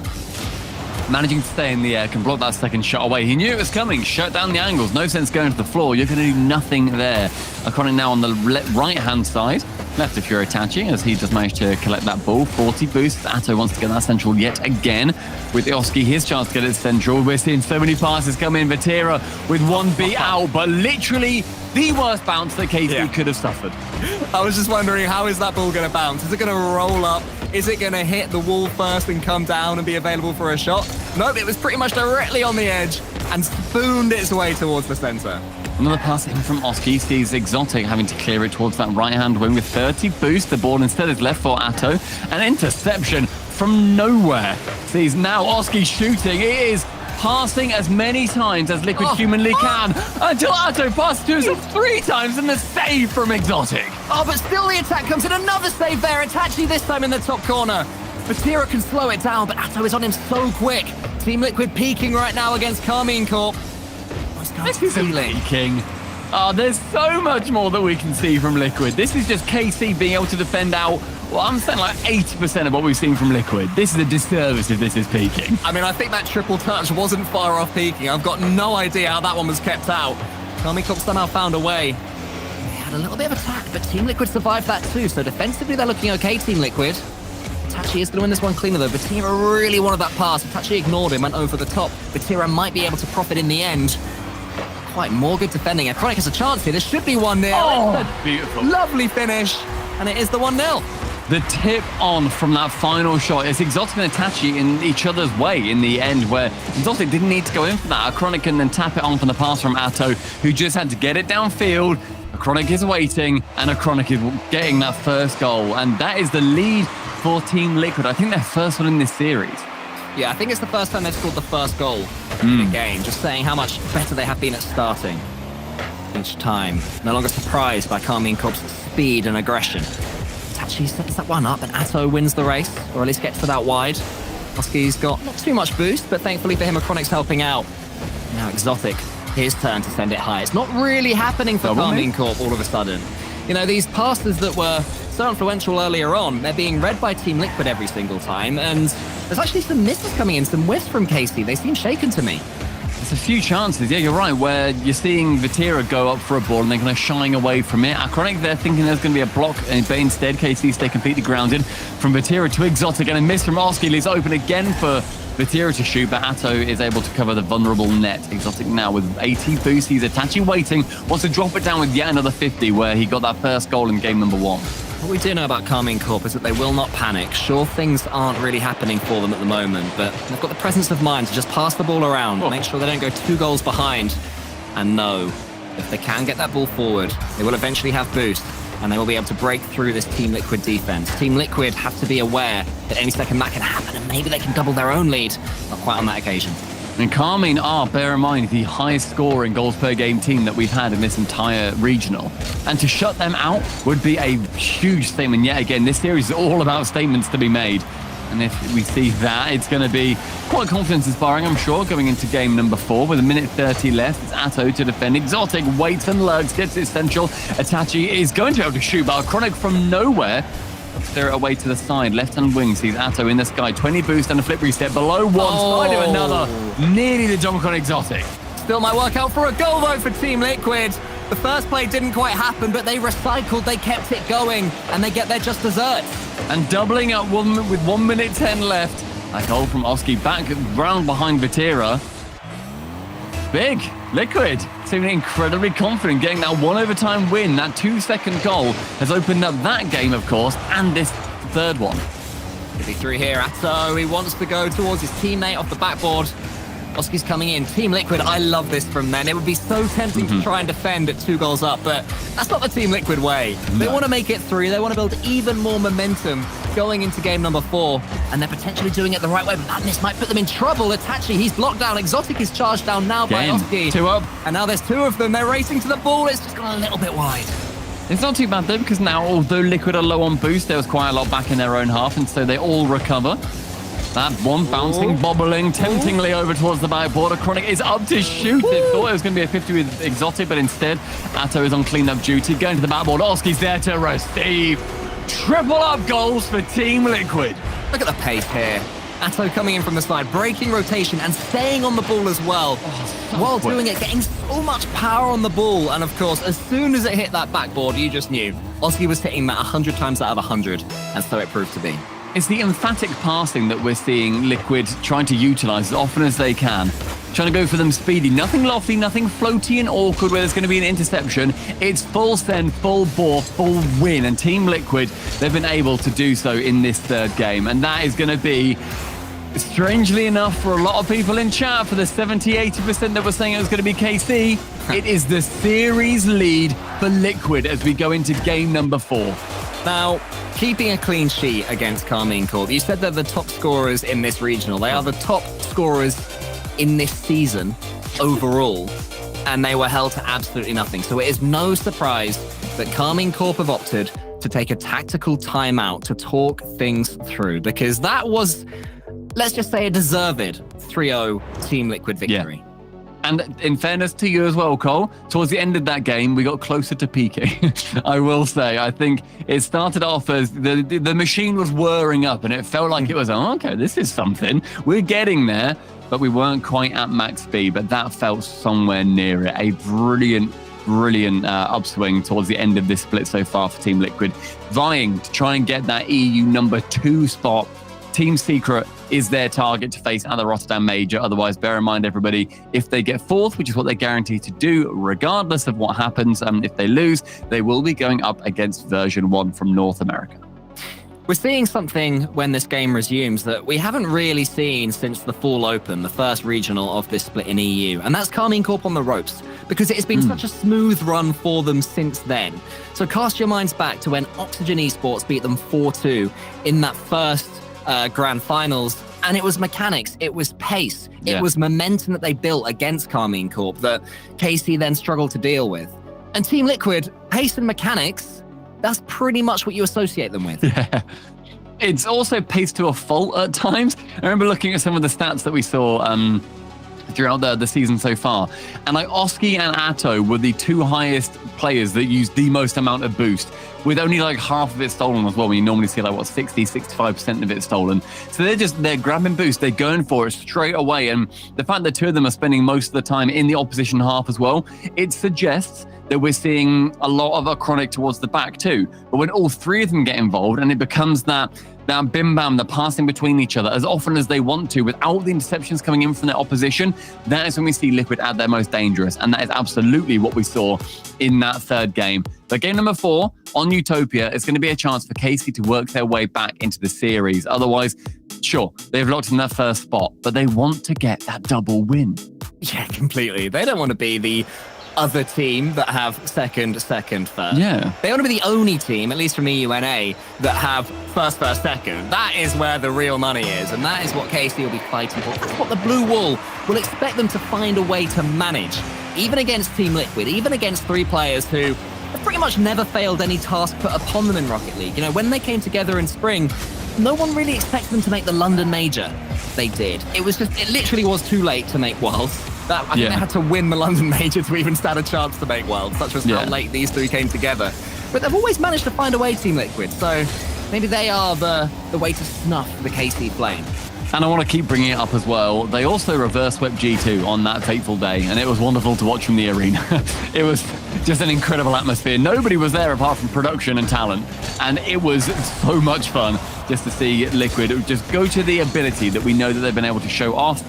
And for this org being able to say that, yeah, that's our team. We saw them from the Ashes. And Itachi, the Ashes part, and he is able to get the opener. If you want to be part of the next major, you can still go. I think it's ! tickets. You can find your way to Rotterdam, and you can see goals like this live. Imagine that. That would have been incredible. Imagine seeing that live. The demo reverberating around the arena, the ball hit, where you feel it in your chest, and it goes, wonderful stuff. If within the first minute, KC getting that opening goal, and that timeout clearly working because they seem to have a lot more influence on this game. That was so near to 2-0 as well. We were millimeters away from a touch that I think would have sent that ball goalwards for KC. But it didn't quite happen.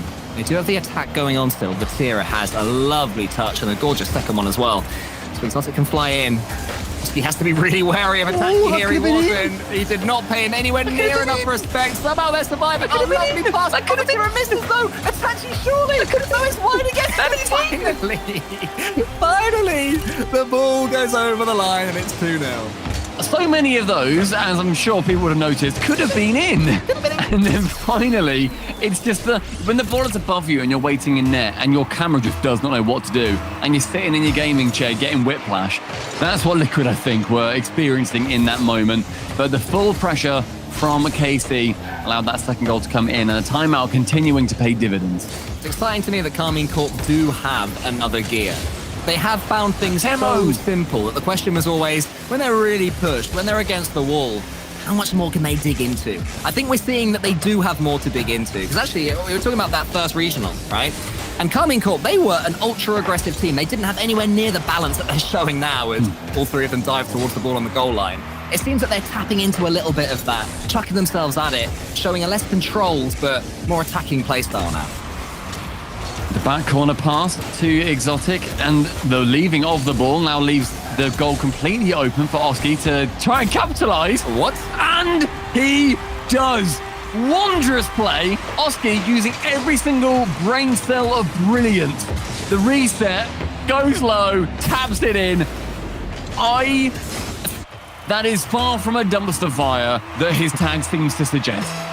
I mean, the man had no momentum at all on his car at any part of that play. The ball didn't even bounce. Everything about that goal was just wrong in my mind, but I'm sure we'll see it again later and it'll make a little more sense. But we do know, Stumpy, 2-1, and Team Liquid get themselves right back in it. And halfway through this game, and the demo's really starting to work their way through as well. Exotic was demoing earlier, but this time we saw him getting bumped out of the way by Oski. Oski now removing Exotic from the pitch. It is becoming a lot more physical. Mortars being thrown downrange either way. Acronik finds a bit of time and space for himself. Sit around, but Patira is so fast as ever. The man is just rapid when he goes to the ball, and he's almost taken a chunk out of Atto. That could have been really dangerous there for Team Liquid, but Karmine Corp can't quite make it work. Patira will win this one again. Just keep an eye on how often Patira goes for the ball in the air and how often there's even a 50-50 at the top of it, because he tends to get so... Look at, again, it's a clean hit for Patira. He's just 2 car lengths ahead of where anyone ever expects him to be. And look at the sort of attacks it leads to for Karmine Corp. That's why he's so influential in terms of all of these assists and the play makes and the being the selfless man on the pitch. He doesn't need to get the goal because he can facilitate others to do so. The pass from Oski Central facilitating greatness, but Atto gets in the way of that one as Vatira. Sorry, gets in the way of that one as Atto manages to get the shot off. 1 minute 30 remaining. Oski and Itachi battling in the back left. Acronik finding Atto, but turning back round, he then bumps a teammate. It becomes awkward all of a sudden for Liquid.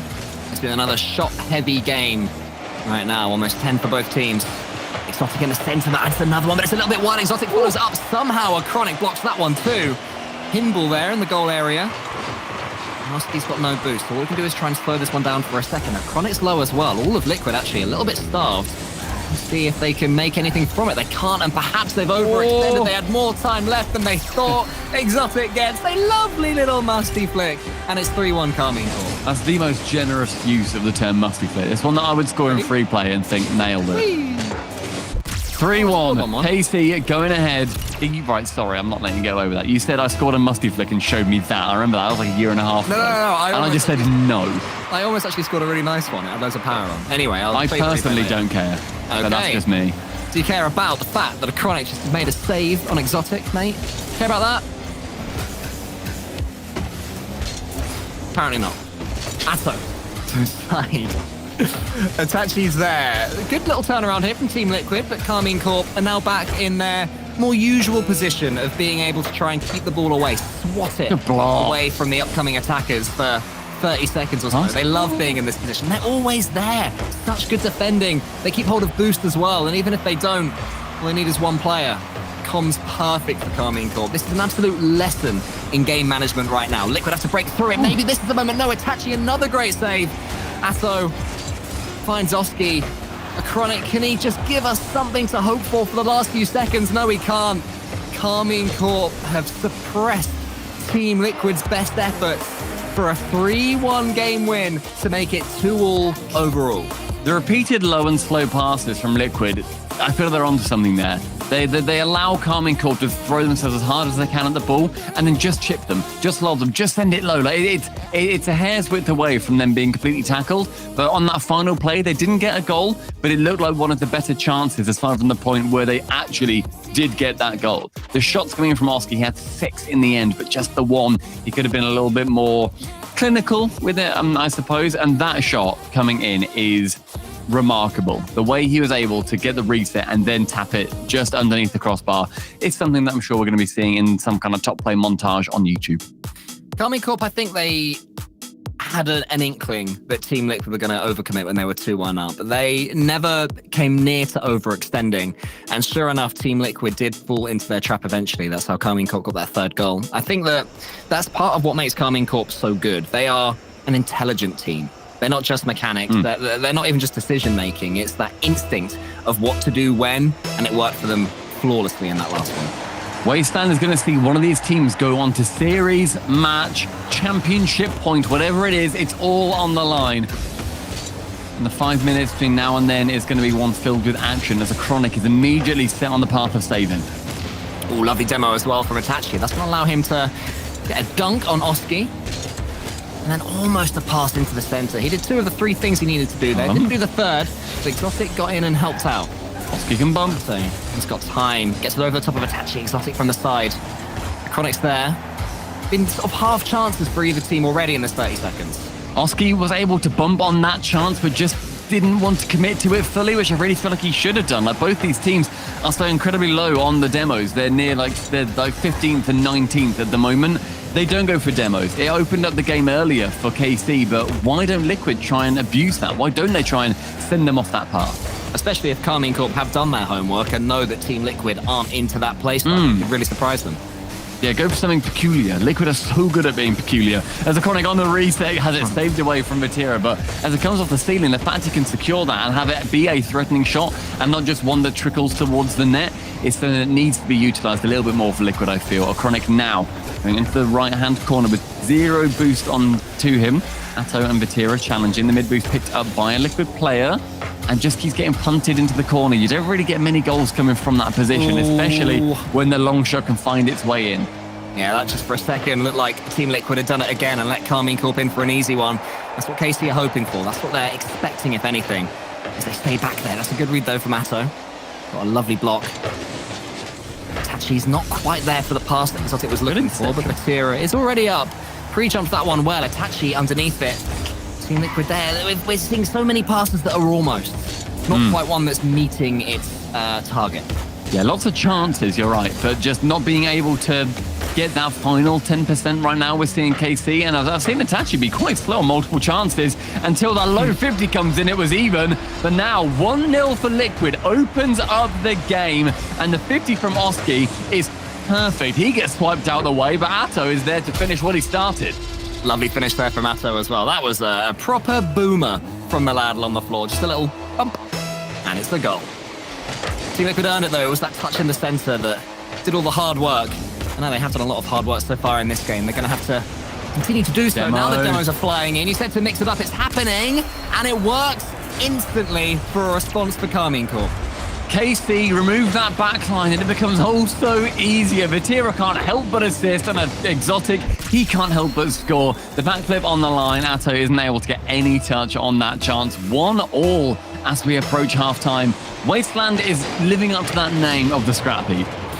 We had to have a close game, didn't we, on Wasteland? The one going into that 3-2 swing either way. It's always going to be nervy. There's going to be a thrashing right here, especially between these two, the way they're both playing. Acronik gets it around the corner. Itachi is beaten to the ball. Exotic, all alone, slows it down. That is so wise from Exotic. I thought he was going to send that one out wide. There were Liquid players looming, so instead he just waits, does a pretty much purposeful backflip, and slows things down.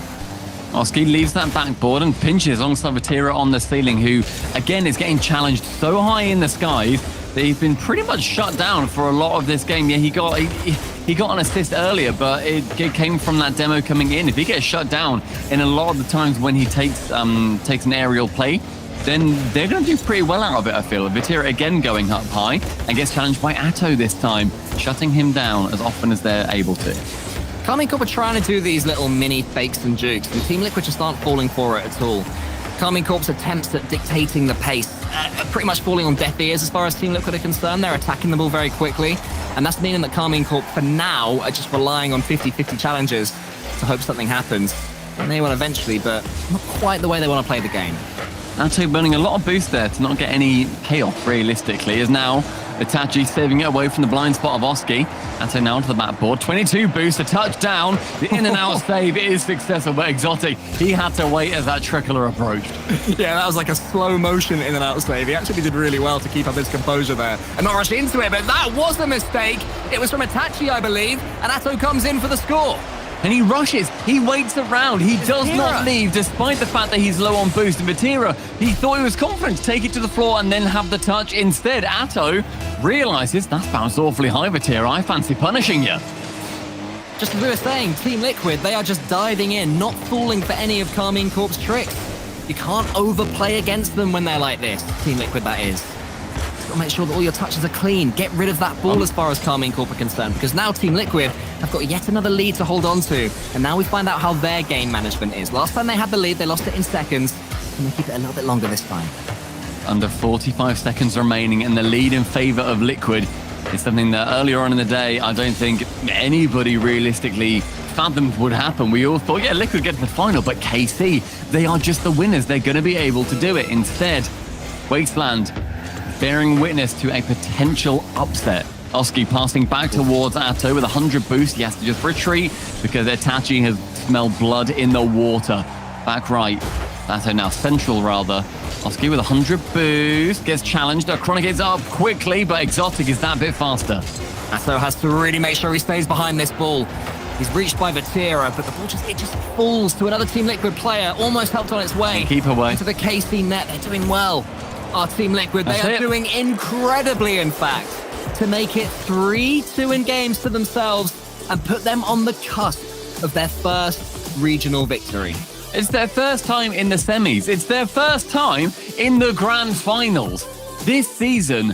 And they have managed to have that. And the word for Liquid of the day is uptick. Getting through and being able to beat KC is that statement we were speaking about earlier. It is a stamp of approval from the Rocket League gods that yes, the Major is going to be a place where you will be able to thrive. Karmine Corp, they've used their timeout. They won a game off the back of it. And now they find themselves on the verge of going down 4-2 in the grand finals. As for Team Liquid itself, this is an org that joined Rocket League in 2020. Okay, they've been here a long old time, and never have they won an RLCS level tournament. They've won a, like a bubble tournament, but never anything like this. They've had their struggles as an org. Finally, they've found their three players in Acronik, Oski, and Atto. Particularly in Acronik, the man to build the team around. This could be the org's moment as much as the players. Finally, Team Liquid will have an RLCS victory unless Karmine Corp can break their hearts and continue their own split of dominance. This is going to be that moment where Team Liquid think, yeah, we made that right decision. Yes, they've done incredibly well so far, but until you get that dub, until you lift that metaphorical trophy, you don't necessarily think that it's going to be possible for all of these teams. Of course it is. Not everybody can win. And yet Liquid potentially showing that they are winners here today. In November, at the end of this split, right before the fall major, the online portion, Oski with 27 boosts, these Acronik Central passes, but Exotic, he is wise to them now, cutting off the infield perfectly. Itachi, he's up. He's all alone. He's only got Acronik staring at him, but he can charge down the other Team Liquid player that got the touch. Tira flies in. He's been somewhat blunted these last couple of games. It was his mistake, but lost in the last one on Wasteland. Can he rectify the error? I'm sure he'll find a way. This could be a chance. And there it is. He gets a little bit of space in the opposition box. He does not miss. Bob's Ramen witnesses that banger. Coming in for the left-hand wing, Vatira slices across the goal. There was a defender, but you don't necessarily think he's going to shoot there, especially considering his passing history rather. You normally send that towards the center or off the backboard. Instead, this time going for that straight shot and throwing off the defense. Big clear away from Vatira this time, but caught out by Acronik. The second touch isn't able to come in, and Oski has to leave the ground as Vatira wanted to challenge him on the floor. Oski did so well there. Acronik, a goal-saving demo, I think, flying in, but Karmine Corp are keeping up this pressure. They very well could double up their lead soon, the way things are going. Exotic puts that one to the side and gets the second touch, but it only sends him wide.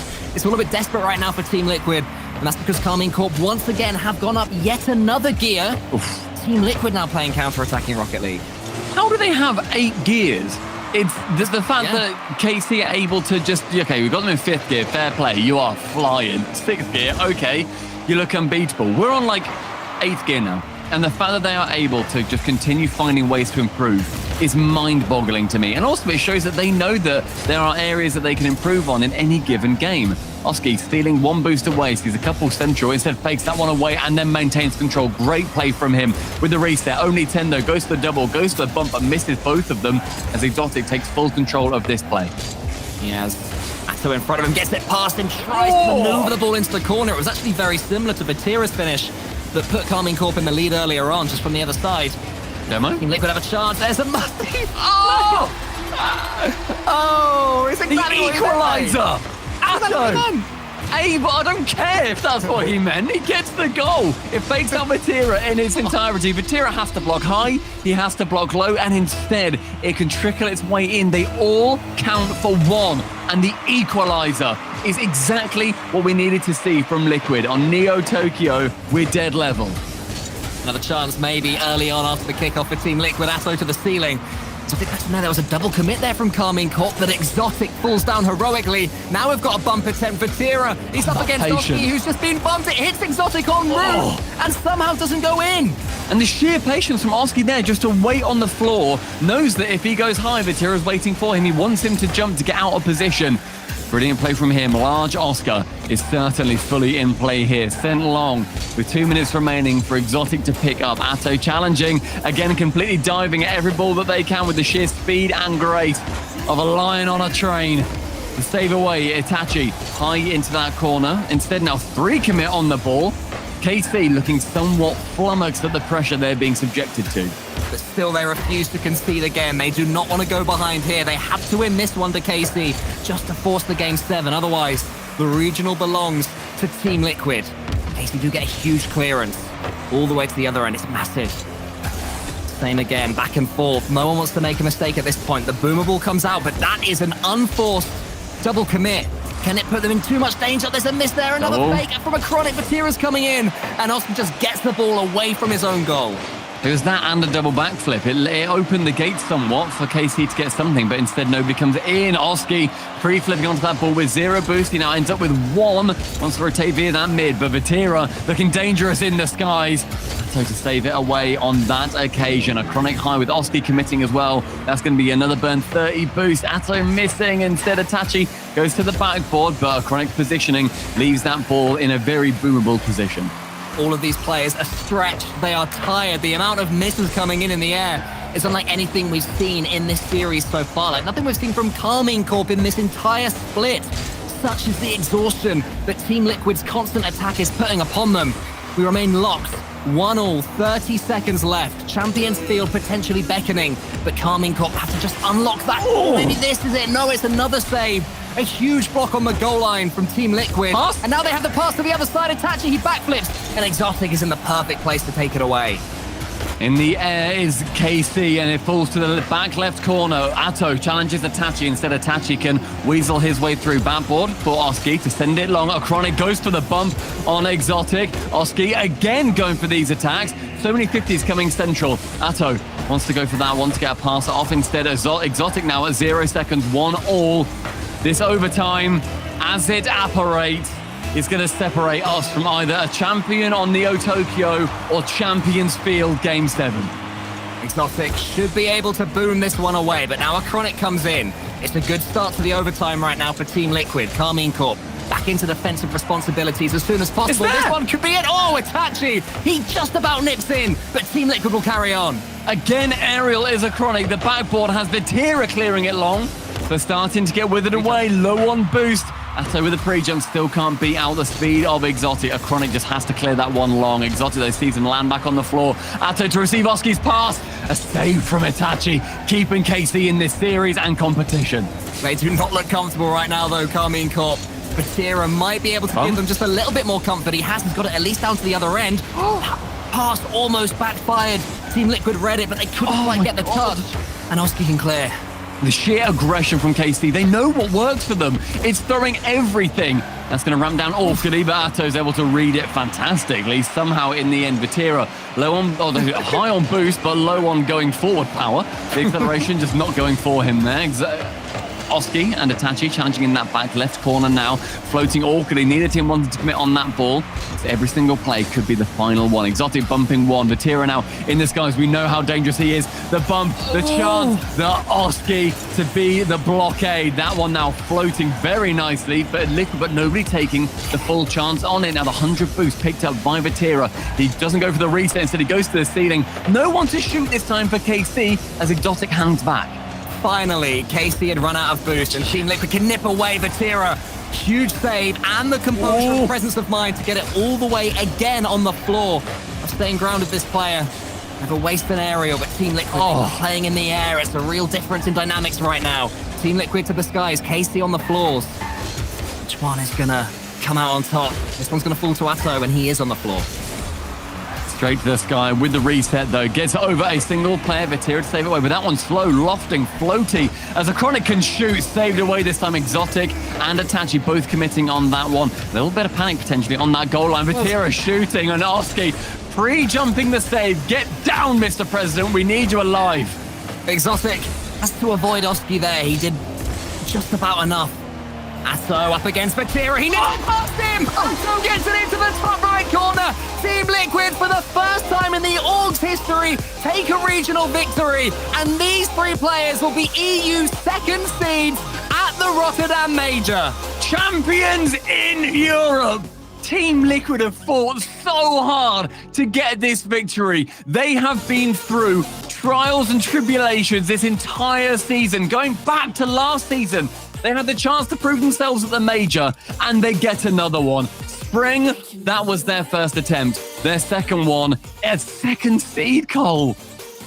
They managed to face off now against version 1 as their first round opponent. It's not going to be easy, but when have Liquid ever done anything the easy way?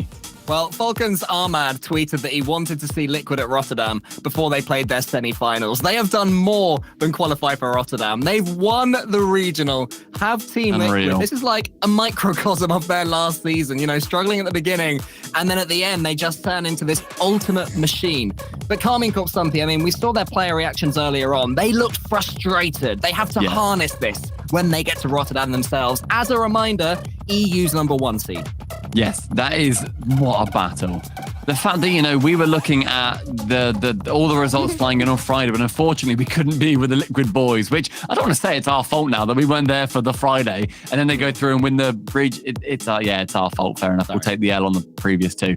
But the fact that we were looking, we were like, oh no, they've got BDS in that round 5, and then they beat them. Then we're thinking, oh, okay, the quarterfinals, it's going to be a tough road, and they win, and then they win the third one.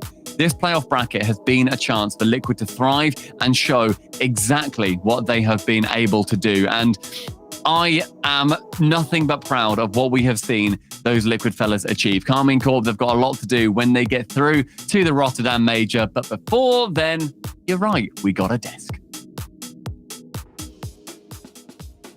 What a fantastic ending there. Shogun, I guess, is this a little, I mean, like, you kind of flip-flopped, I guess, but like, is this a little sweetness for the end of it? I don't know. Okay. Oh, Wow. The shame has taken his words away. And that's the reason why Twitch chat never gets anything right. Let's see. I've bottled this one entirely, let's be honest. If I just went for K-Corp over G1, like most people would do, I actually would have overtaken Cole here. But it turns out I'm not a very smart person. We knew at least that. I got Team Liquid winning the tournament, correct? I was the only one for that. I'll take that. I don't know how to unmute myself for the broadcast, but I've got that going for me. You're bottling while bottling. I love it. Well, let's break this down. Cheers to you all. Because Team Liquid taking down Karmine Corp, Subi. This feels like it seems to be an impossible task for most teams, but Team Liquid did it.